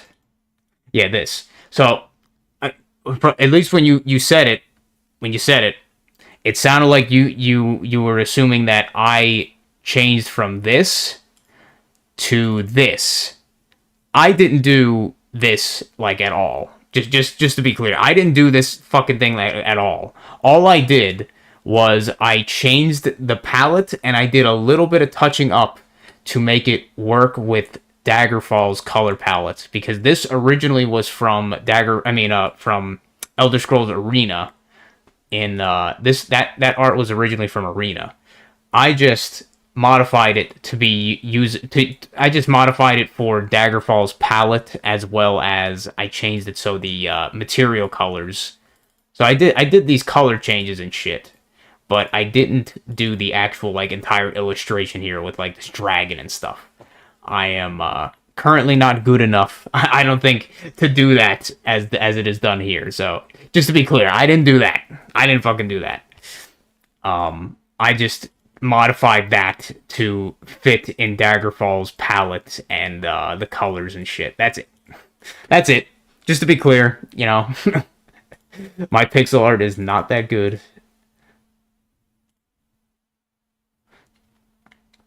Though I did mostly do this one by hand. This one. Not that not that it was that difficult. It was mostly just the patterns and shit, just redoing those. It was pretty easy, but yeah, I think that's the hardest for me. That's the hardest thing about the digital art is the shading, because like as we've seen with the shading with the pencil, is that it's kind of based on how hard you press. And that's something that is very like natural and something you could feel physically. It's not something you have to really describe. It's something that you just feel and see immediately from doing it. Whereas in the digital art stuff, something like a different shade of gray or a different shade of black, or whatever you want to say, a different shade or whatever of black and stuff, it's a lot more up in the air, kind of. But at the same time, you kind of have more control. But it's like it's more difficult to choose that way, I guess, because the when dealing with Daggerfall's limited color palette, at least if you want that's what the other artist person told me, is that is a good idea, is to try to stay within the game's color palette to make it look like it fits within that game by doing that. But doing that, you also limit how many different shades of a certain color that you have. So, say if you wanted a different shade of gray in that color palette, it might not be there. So then it's like you kind of have to just work with what you have. And then also, at least maybe I'm just dumb and don't know how to use GIMP well enough and shit. If you try to use something like the blend tool or whatever, like the blend tool and stuff, it doesn't conform to the color palette. So instead of blending within that color palette, it will just kind of make shades that don't even exist within that color palette and shit, I think. Then again, that other artist somehow does other shit, but then again, she doesn't describe exactly what she does, so it's kind of like a fuck you to an extent. But that's the biggest annoyance I have with digital art, is like just knowing how to just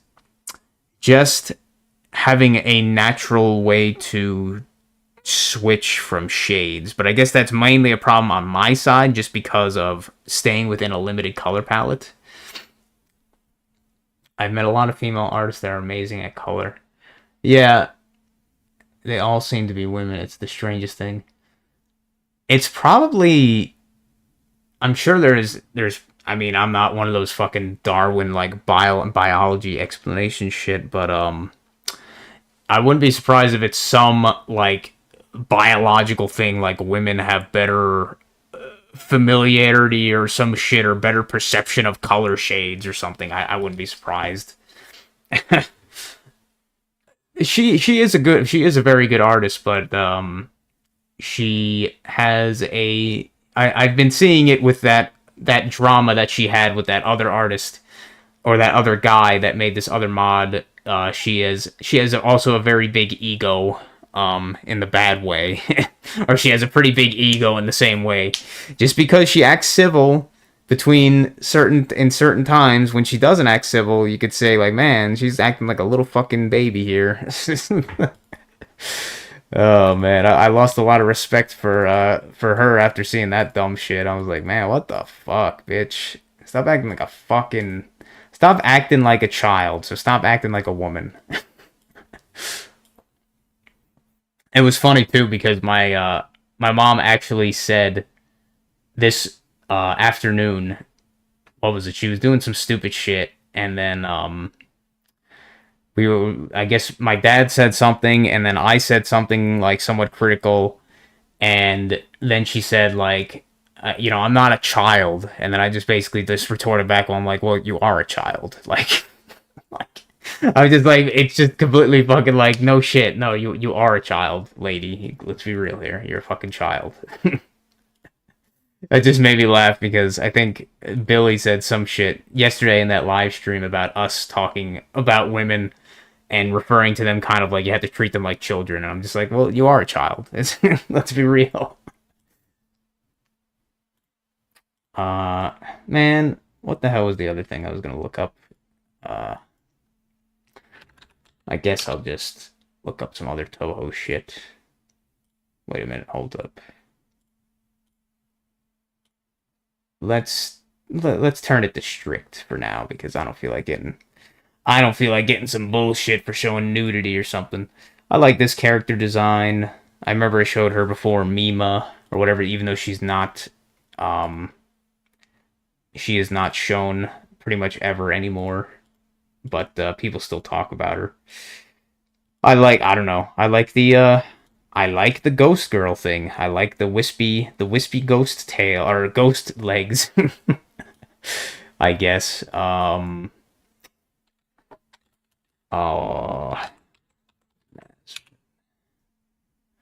I like. Wow, that one is fairly suggestive, or at least it's more suggestive than the safe search would make me do. That one too. What the fuck? I mean, it's not like straight up porn, but it's kind of getting a little bit there. Uh, that's pretty cute looking. But yeah, I'm all right with the mouse or rat girl or whatever. Who else? Yeah, she's a pretty cute mouse girl. Um, Fuck. Who's the other one? She's from the Nazarene. Let me just look up the wiki. There's this other one that I think is pretty cool, not even in a cute way, but just kind of the design of the concept. Which game was she from? Unfinished Dream of All Living Ghost? Is that the one? I think so.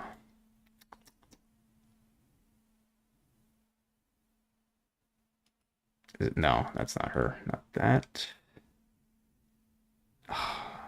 Give me a motherfucking man. How many goddamn characters do you have in each game? Nope. Nope. No. Wait, what? Huh? The fuck? What? I am so fucking confused with these games. Oh, maybe that's the most recent game that was showed in or some bullshit. I want the original fucking game that she was in, you dumb fucks. This one might be it, maybe. You dumb fucking wiki autist. No, not that. That one I like though. This one. Uh yeah, this one. This one I like. Not so much for her design, but I like the fact that she, what is it? Uh Term 4, no. Not that.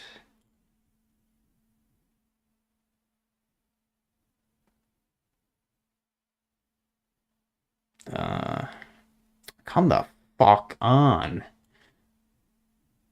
Okay. She has the ability to manipulate her partner, mainly before blah blah blah. Unzan. Mainly, I like the design of that Unzan.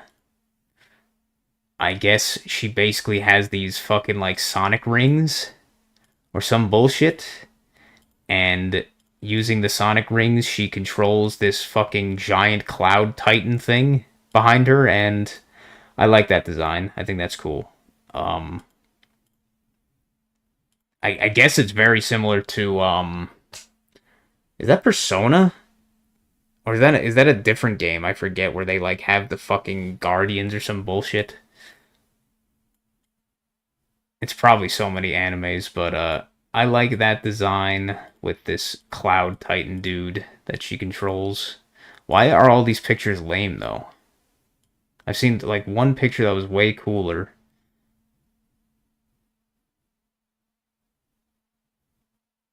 I don't think I saved it though, but I remember seeing it and I was like, that is fucking pretty cool. But I like that design.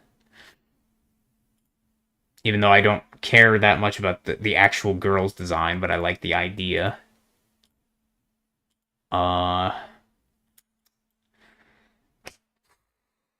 who's the other ones? There's so many other ones. Well, with that, I might as well stop looking up Toho and look up something else, because there's other characters I like too. Oh yeah, that I think I showed that.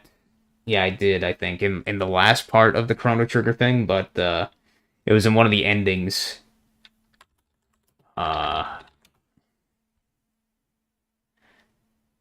it was in one of the endings that somebody. I don't know if it was official art or if it was unofficial art. Yeah. But it was something with Frog tripping. Ah, this one, yeah. I have a feeling this must be official art or some shit because the fact that I've seen it a bunch, most likely some official art or some shit. But that scene I liked. That's probably like my favorite scene from any of the endings was just this fucking like slice of life fucking shit with Frog, Robo, Meryl, Luca, and Chrono just in Luca's fucking house. And I wasn't sure what the fuck in this official art what was happening with Frog. I thought he was like chasing a fucking fly or something. That's why he was so excited and just knocked over a bunch of books. But he's actually just tripping over a pile of books.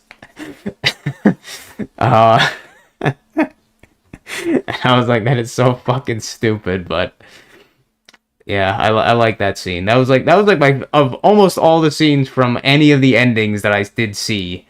Uh, I like that one. That was pretty cute and wholesome kind of deal going on. Uh,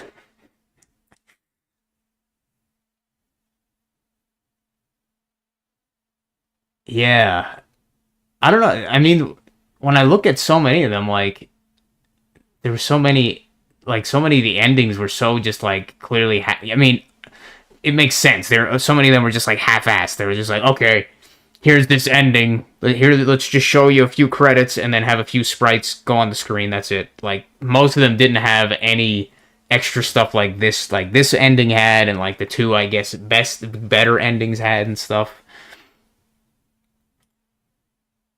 Uh, Crota looks fucking weird in this illustration. His fucking hair is crazy oversaturated red, and his skin is like he almost looks like a fucking like a black dude almost. Like he's got like fucking super dark skin for like how saturated his red hair is. It looks fucking like his hair should like probably be less saturated than the chair's color over here. Like, but it's fucking like bright goddamn dyed red.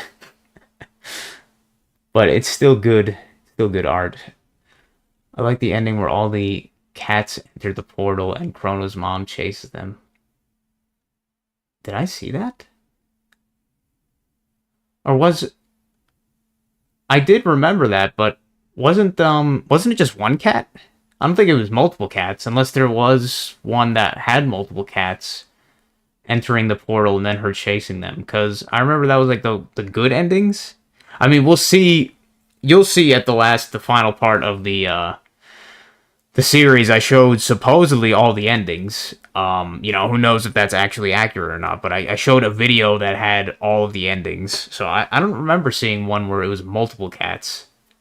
You can win cats from the fair, and then they'll enter the portal as an... Oh, okay. Nice. Well, that art, I mean, that video only showed, I guess, Chrono's cat jumping in there, and then the mom jumping after it. I mean, she fucking talked shit about the cat, and then why would you chase after the cat into the fucking portal, of all things? But I talk quite a bit about the shit in that final part. Oh yeah, that was something I keep forgetting to mention. Fucking Isla, she is supposed to be wearing like an animal hide or some shit. Like that's her clothing, is just like some animal hide. And it gives her that like long scarf looking shit. It gives her like that long scarf looking shit. But they clearly designed it to make her look like she's a fucking cat girl. Because it looks like a fucking tail the entire time. And she runs on all fours constantly and does her attacks constantly. She's like... I actually was like, is she a cat girl? And then I'm like, wait, no, she's not. She's just a fucking... She's just a woman, a human or whatever woman, like all these other ones. But she just... They made her look like a cat girl or some fucking bullshit. They were totally trying to make her a cat girl.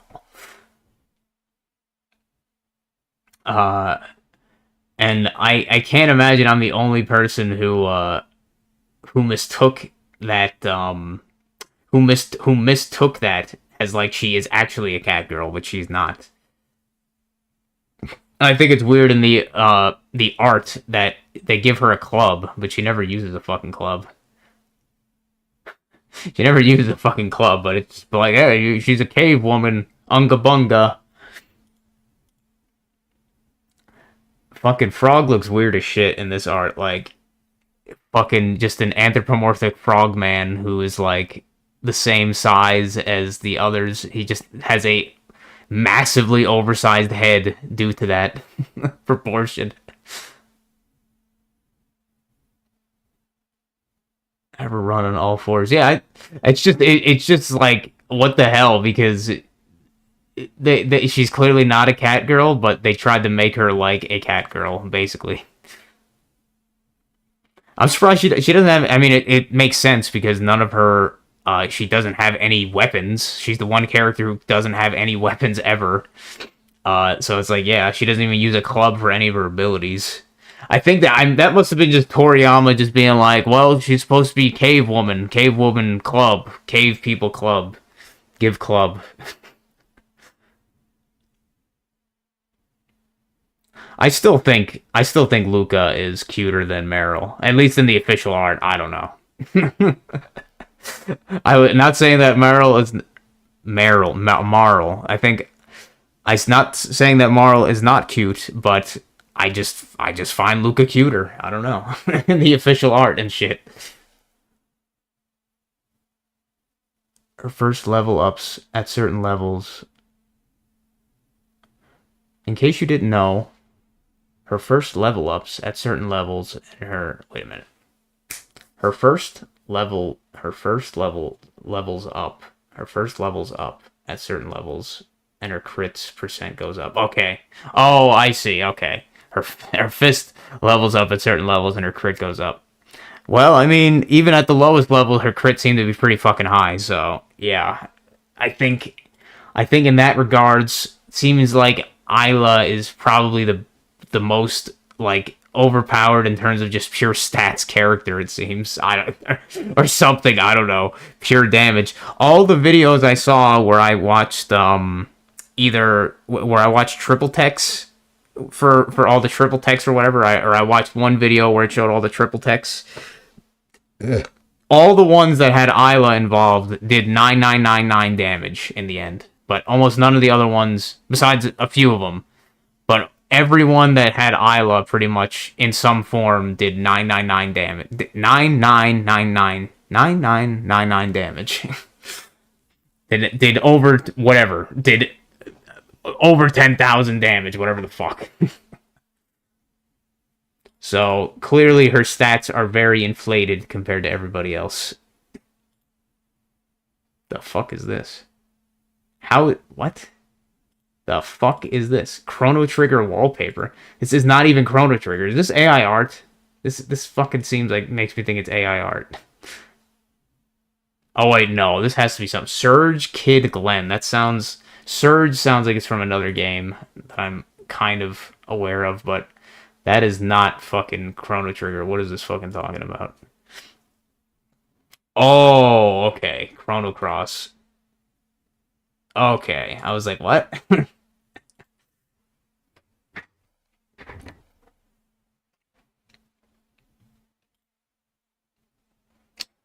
The hell is this?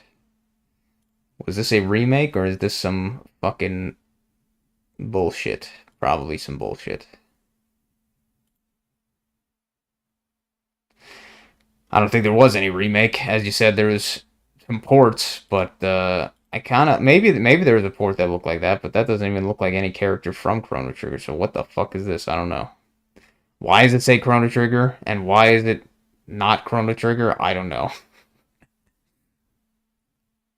Stop fucking lying to me, Google search or whatever DuckDuckGo search.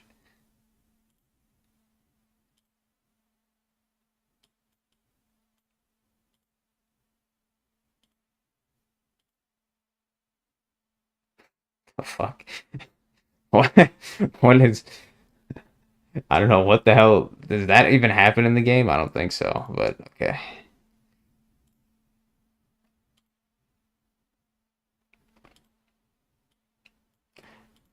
Yeah, from what I mean, you told me not to play the ports, or you told me to play just play the SNES version, and I'm glad because some of the ports seemed really gay.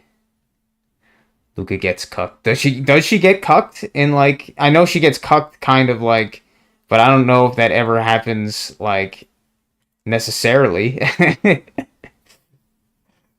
I mean, she's kind of smiling, or yeah, she's kind of smiling, so she doesn't look like she's being cucked that much.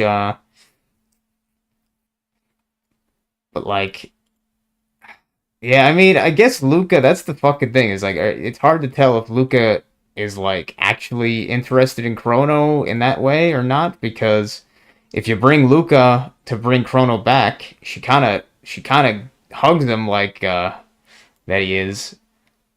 No, it's a game, not in game, just outright, but not in game, just outright. But in the DS version, Marl and Chrono do get married.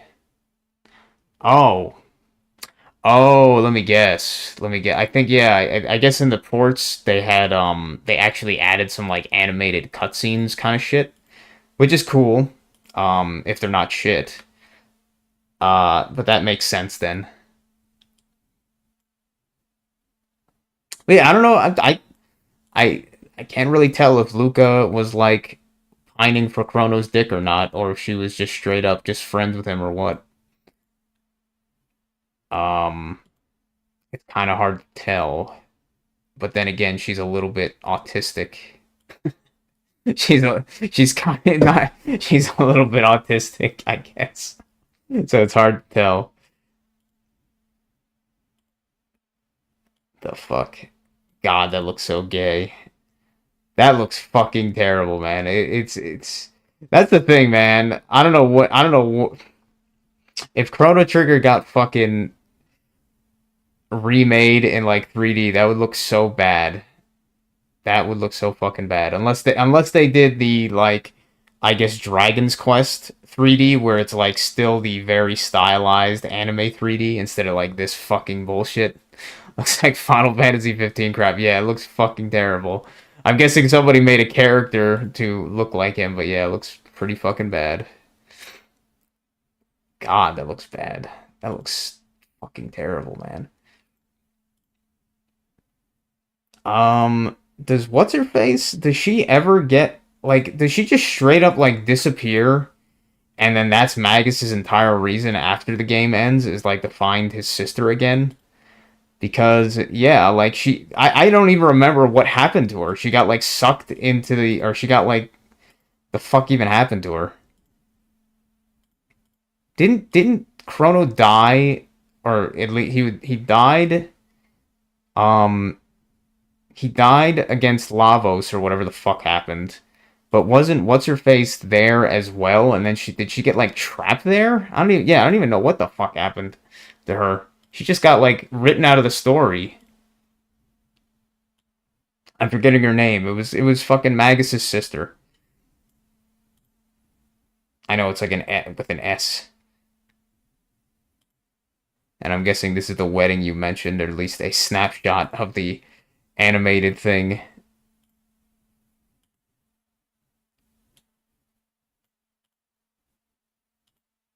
There's the tranny. Yeah, totally a tranny. Trannies do not have breast. Stop fucking bullshitting, game. Trannies do not have breast.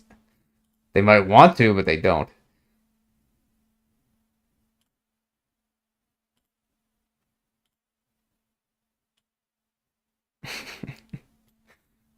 Chrono died, and Scala teleported everyone out, and after that, it is not known. Okay, that's what I kind of remember happening. So Chrono fucking died, but then Scala teleported them out, but then just whatever. Nobody knows what happened to her after that. It's like that entire chapter of the game, like 12,000 BC, is just so fucking.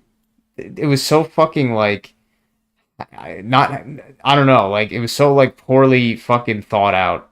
Yeah, I guess that's probably it. It was just like so poorly thought out. They just fucking like deleted like half the characters from that, most of them, and then it was like, okay, yeah, they just stopped being a thing. Ugh.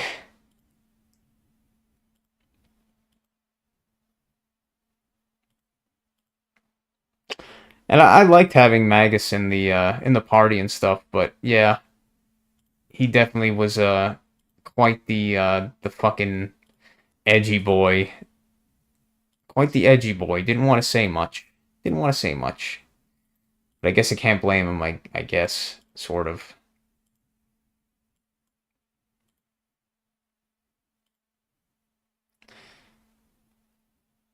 Is there anything else? What the fuck is this? 50% off Chrono Trigger on Steam. Oh boy. You can't just fucking emulate it, huh? You goddamn idiots.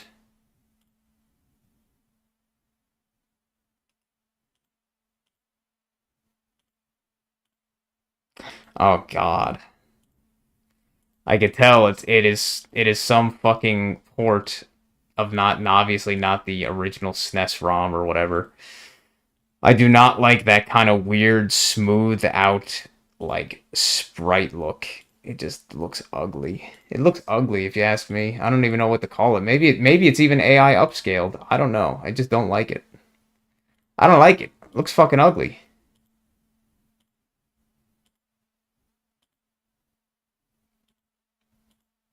And maybe even some people with more trained eyes, artists would say like, "No, man, it looks better this way." But to me, it just looks fucking ugly. I played the SNES version, and this looks ugly.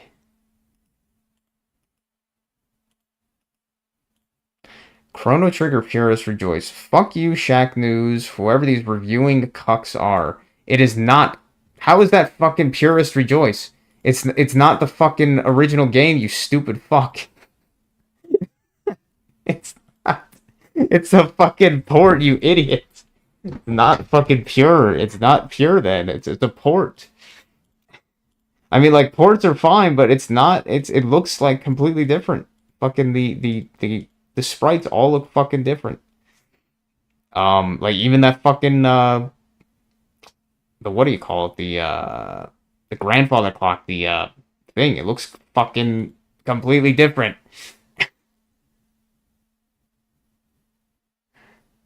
Yeah, I'm sure it's playable and everything, but yeah, it just fucking looks inferior. It looks like an inferior product. Then again, I guess maybe some of the the bigger sprites, like the Epoch and stuff, they look okay, but like the sprites that were already small resolution, they look like ass. Like the character sprites, they look kind of like ass. At least to me, they just look like oversaturated and like their outlines are fucking weird looking and stuff, and they look fucking smudged and stuff. I don't know. It just looks ugly to me. But maybe I'm just a hipster. Wow, what the fuck is this, man? Deltarune. Okay, so the guy made fucking like Deltarune. Fucking God, fucking sell out motherfucker Toby Fox, I guess.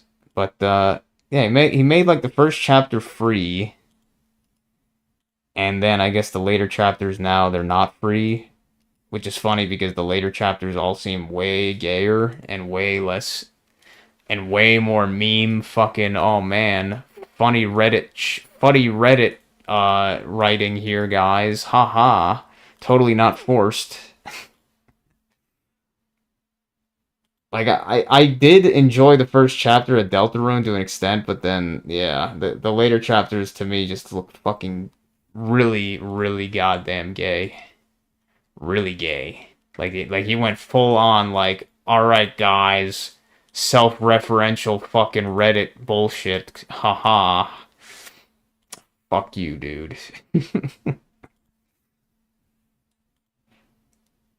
Fuck you, dude. As well as pushing agenda shit with like, oh yeah, female girl power, lesbians, stupid gay bullshit. Not funny at all after a point. Yeah, like come on, this is fucking. I could see the gameplay shit that they were trying to pull there, and it's like, come on, this became so fucking forced, dude. Fuck off. What the hell is that? Terraria? What the fuck is that? That is fucking. Wow, that is a weird ass. Why? What is that box art for Terraria? They're just showing that look like AI generated shit. That's fucking funny, man. Even though Terraria is a good game, I haven't played it in a long time, but it is a good game. Just fucking that art that it had randomly looked fucking AI generated. I have man, it's hilarious how little I've given a fuck about any Steam sales at this point. Like I just have not bought like anything on Steam for like the longest time. Even though yeah, it's like, oh yeah, objectively you're gonna get the best fucking deals on Steam, but like yeah, I don't know. It's I just have no fucking like reason to buy anything on Steam, and I have so many games I've still never played even then, and I'm just like, yeah, what the hell's the point? And also, what's the point when you know that they're just gonna have 50 million other Steam sales throughout the entire year anyway, and just more Steam sales every year? So if you just be patient, the sales will come back, you dumb fucks.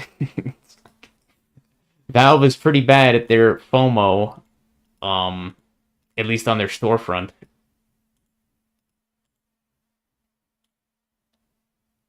The fuck, man, yeah, and so many goddamn games that just nobody cares about.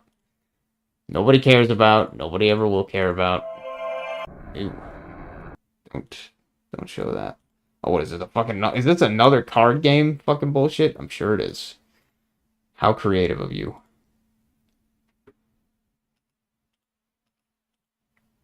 I saw something. What the hell? I can't even imagine what this stupid shit is. It's got a woman on it, and I'm guessing that she's the main character. Okay, it looks really, really, really pretentious. Really pretentious. No, thank you. If I wanted to see that much pretentious shit, I would just go on Twitter. Or no, Tumblr? I don't know. I forget where the pretentious shit is. But yeah, that fucking Terraria, whatever this is, like this art here, just makes you think it's fucking AI generated. That looks so weird.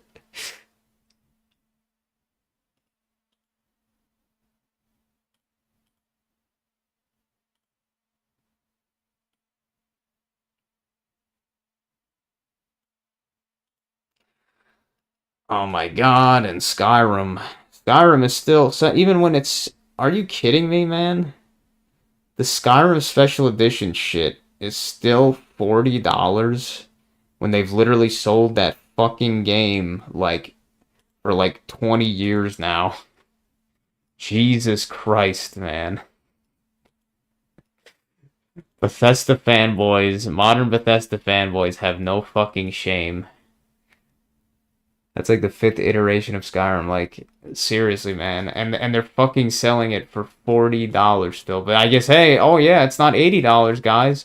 But it's literally the 17th time they sold the same fucking game. And even worse, every time they make these new versions, or whatever you want to call this bullshit, it just breaks all these other fucking people's mods. I don't even remember what the original version of Skyrim I bought. I think I bought it originally on like the Xbox 360, possibly, or maybe that was Oblivion. Was Skyrim on the Xbox 360? I think it was. It had to have been because that was the last console I had. That was the last like console I really had, so it had to have been on 360. Uh,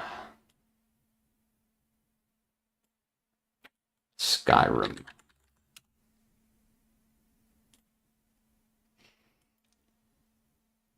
Platforms. Yeah, Xbox 360. I remember I went to like the midnight release at GameStop and I got Skyrim on the 360. That was the first time, and then I probably got it for sale on Steam at some point on the PC. I doubt that I bought it at full price, but I forget. But it definitely was not one of these recent versions. Um, it was more of like the non DLCs included, and it's funny too because I never played any of the Skyrim DLCs. Kind of ironically, it was like I played. I didn't even play all the Oblivion DLCs, but I played most of them. Even though you didn't really play them besides Shivering Isles, you just kind of went to like a different house thing in Oblivion's case. But Skyrim, yeah, I didn't play like any of them. I didn't play the vampire one. I didn't play the Morrowind inspired one or whatever, and I didn't play the Dragonborn one. I didn't play any of Skyrim's fucking DLCs. I didn't even play the one where you had like the house building shit. So yeah, I didn't play any of its fucking DLCs. I did play with a bunch of mods at some point, and then when I was in the middle of a playthrough, I had a crash that fucked up everything, and then I didn't play it again. Yeah, I'm gonna go to bed, I think, as well, Rudy, but it was nice bullshitting with you and I guess getting some of my drawing practice in, but have a good one, man. I will see you later. Peace. And anybody else watching, peace.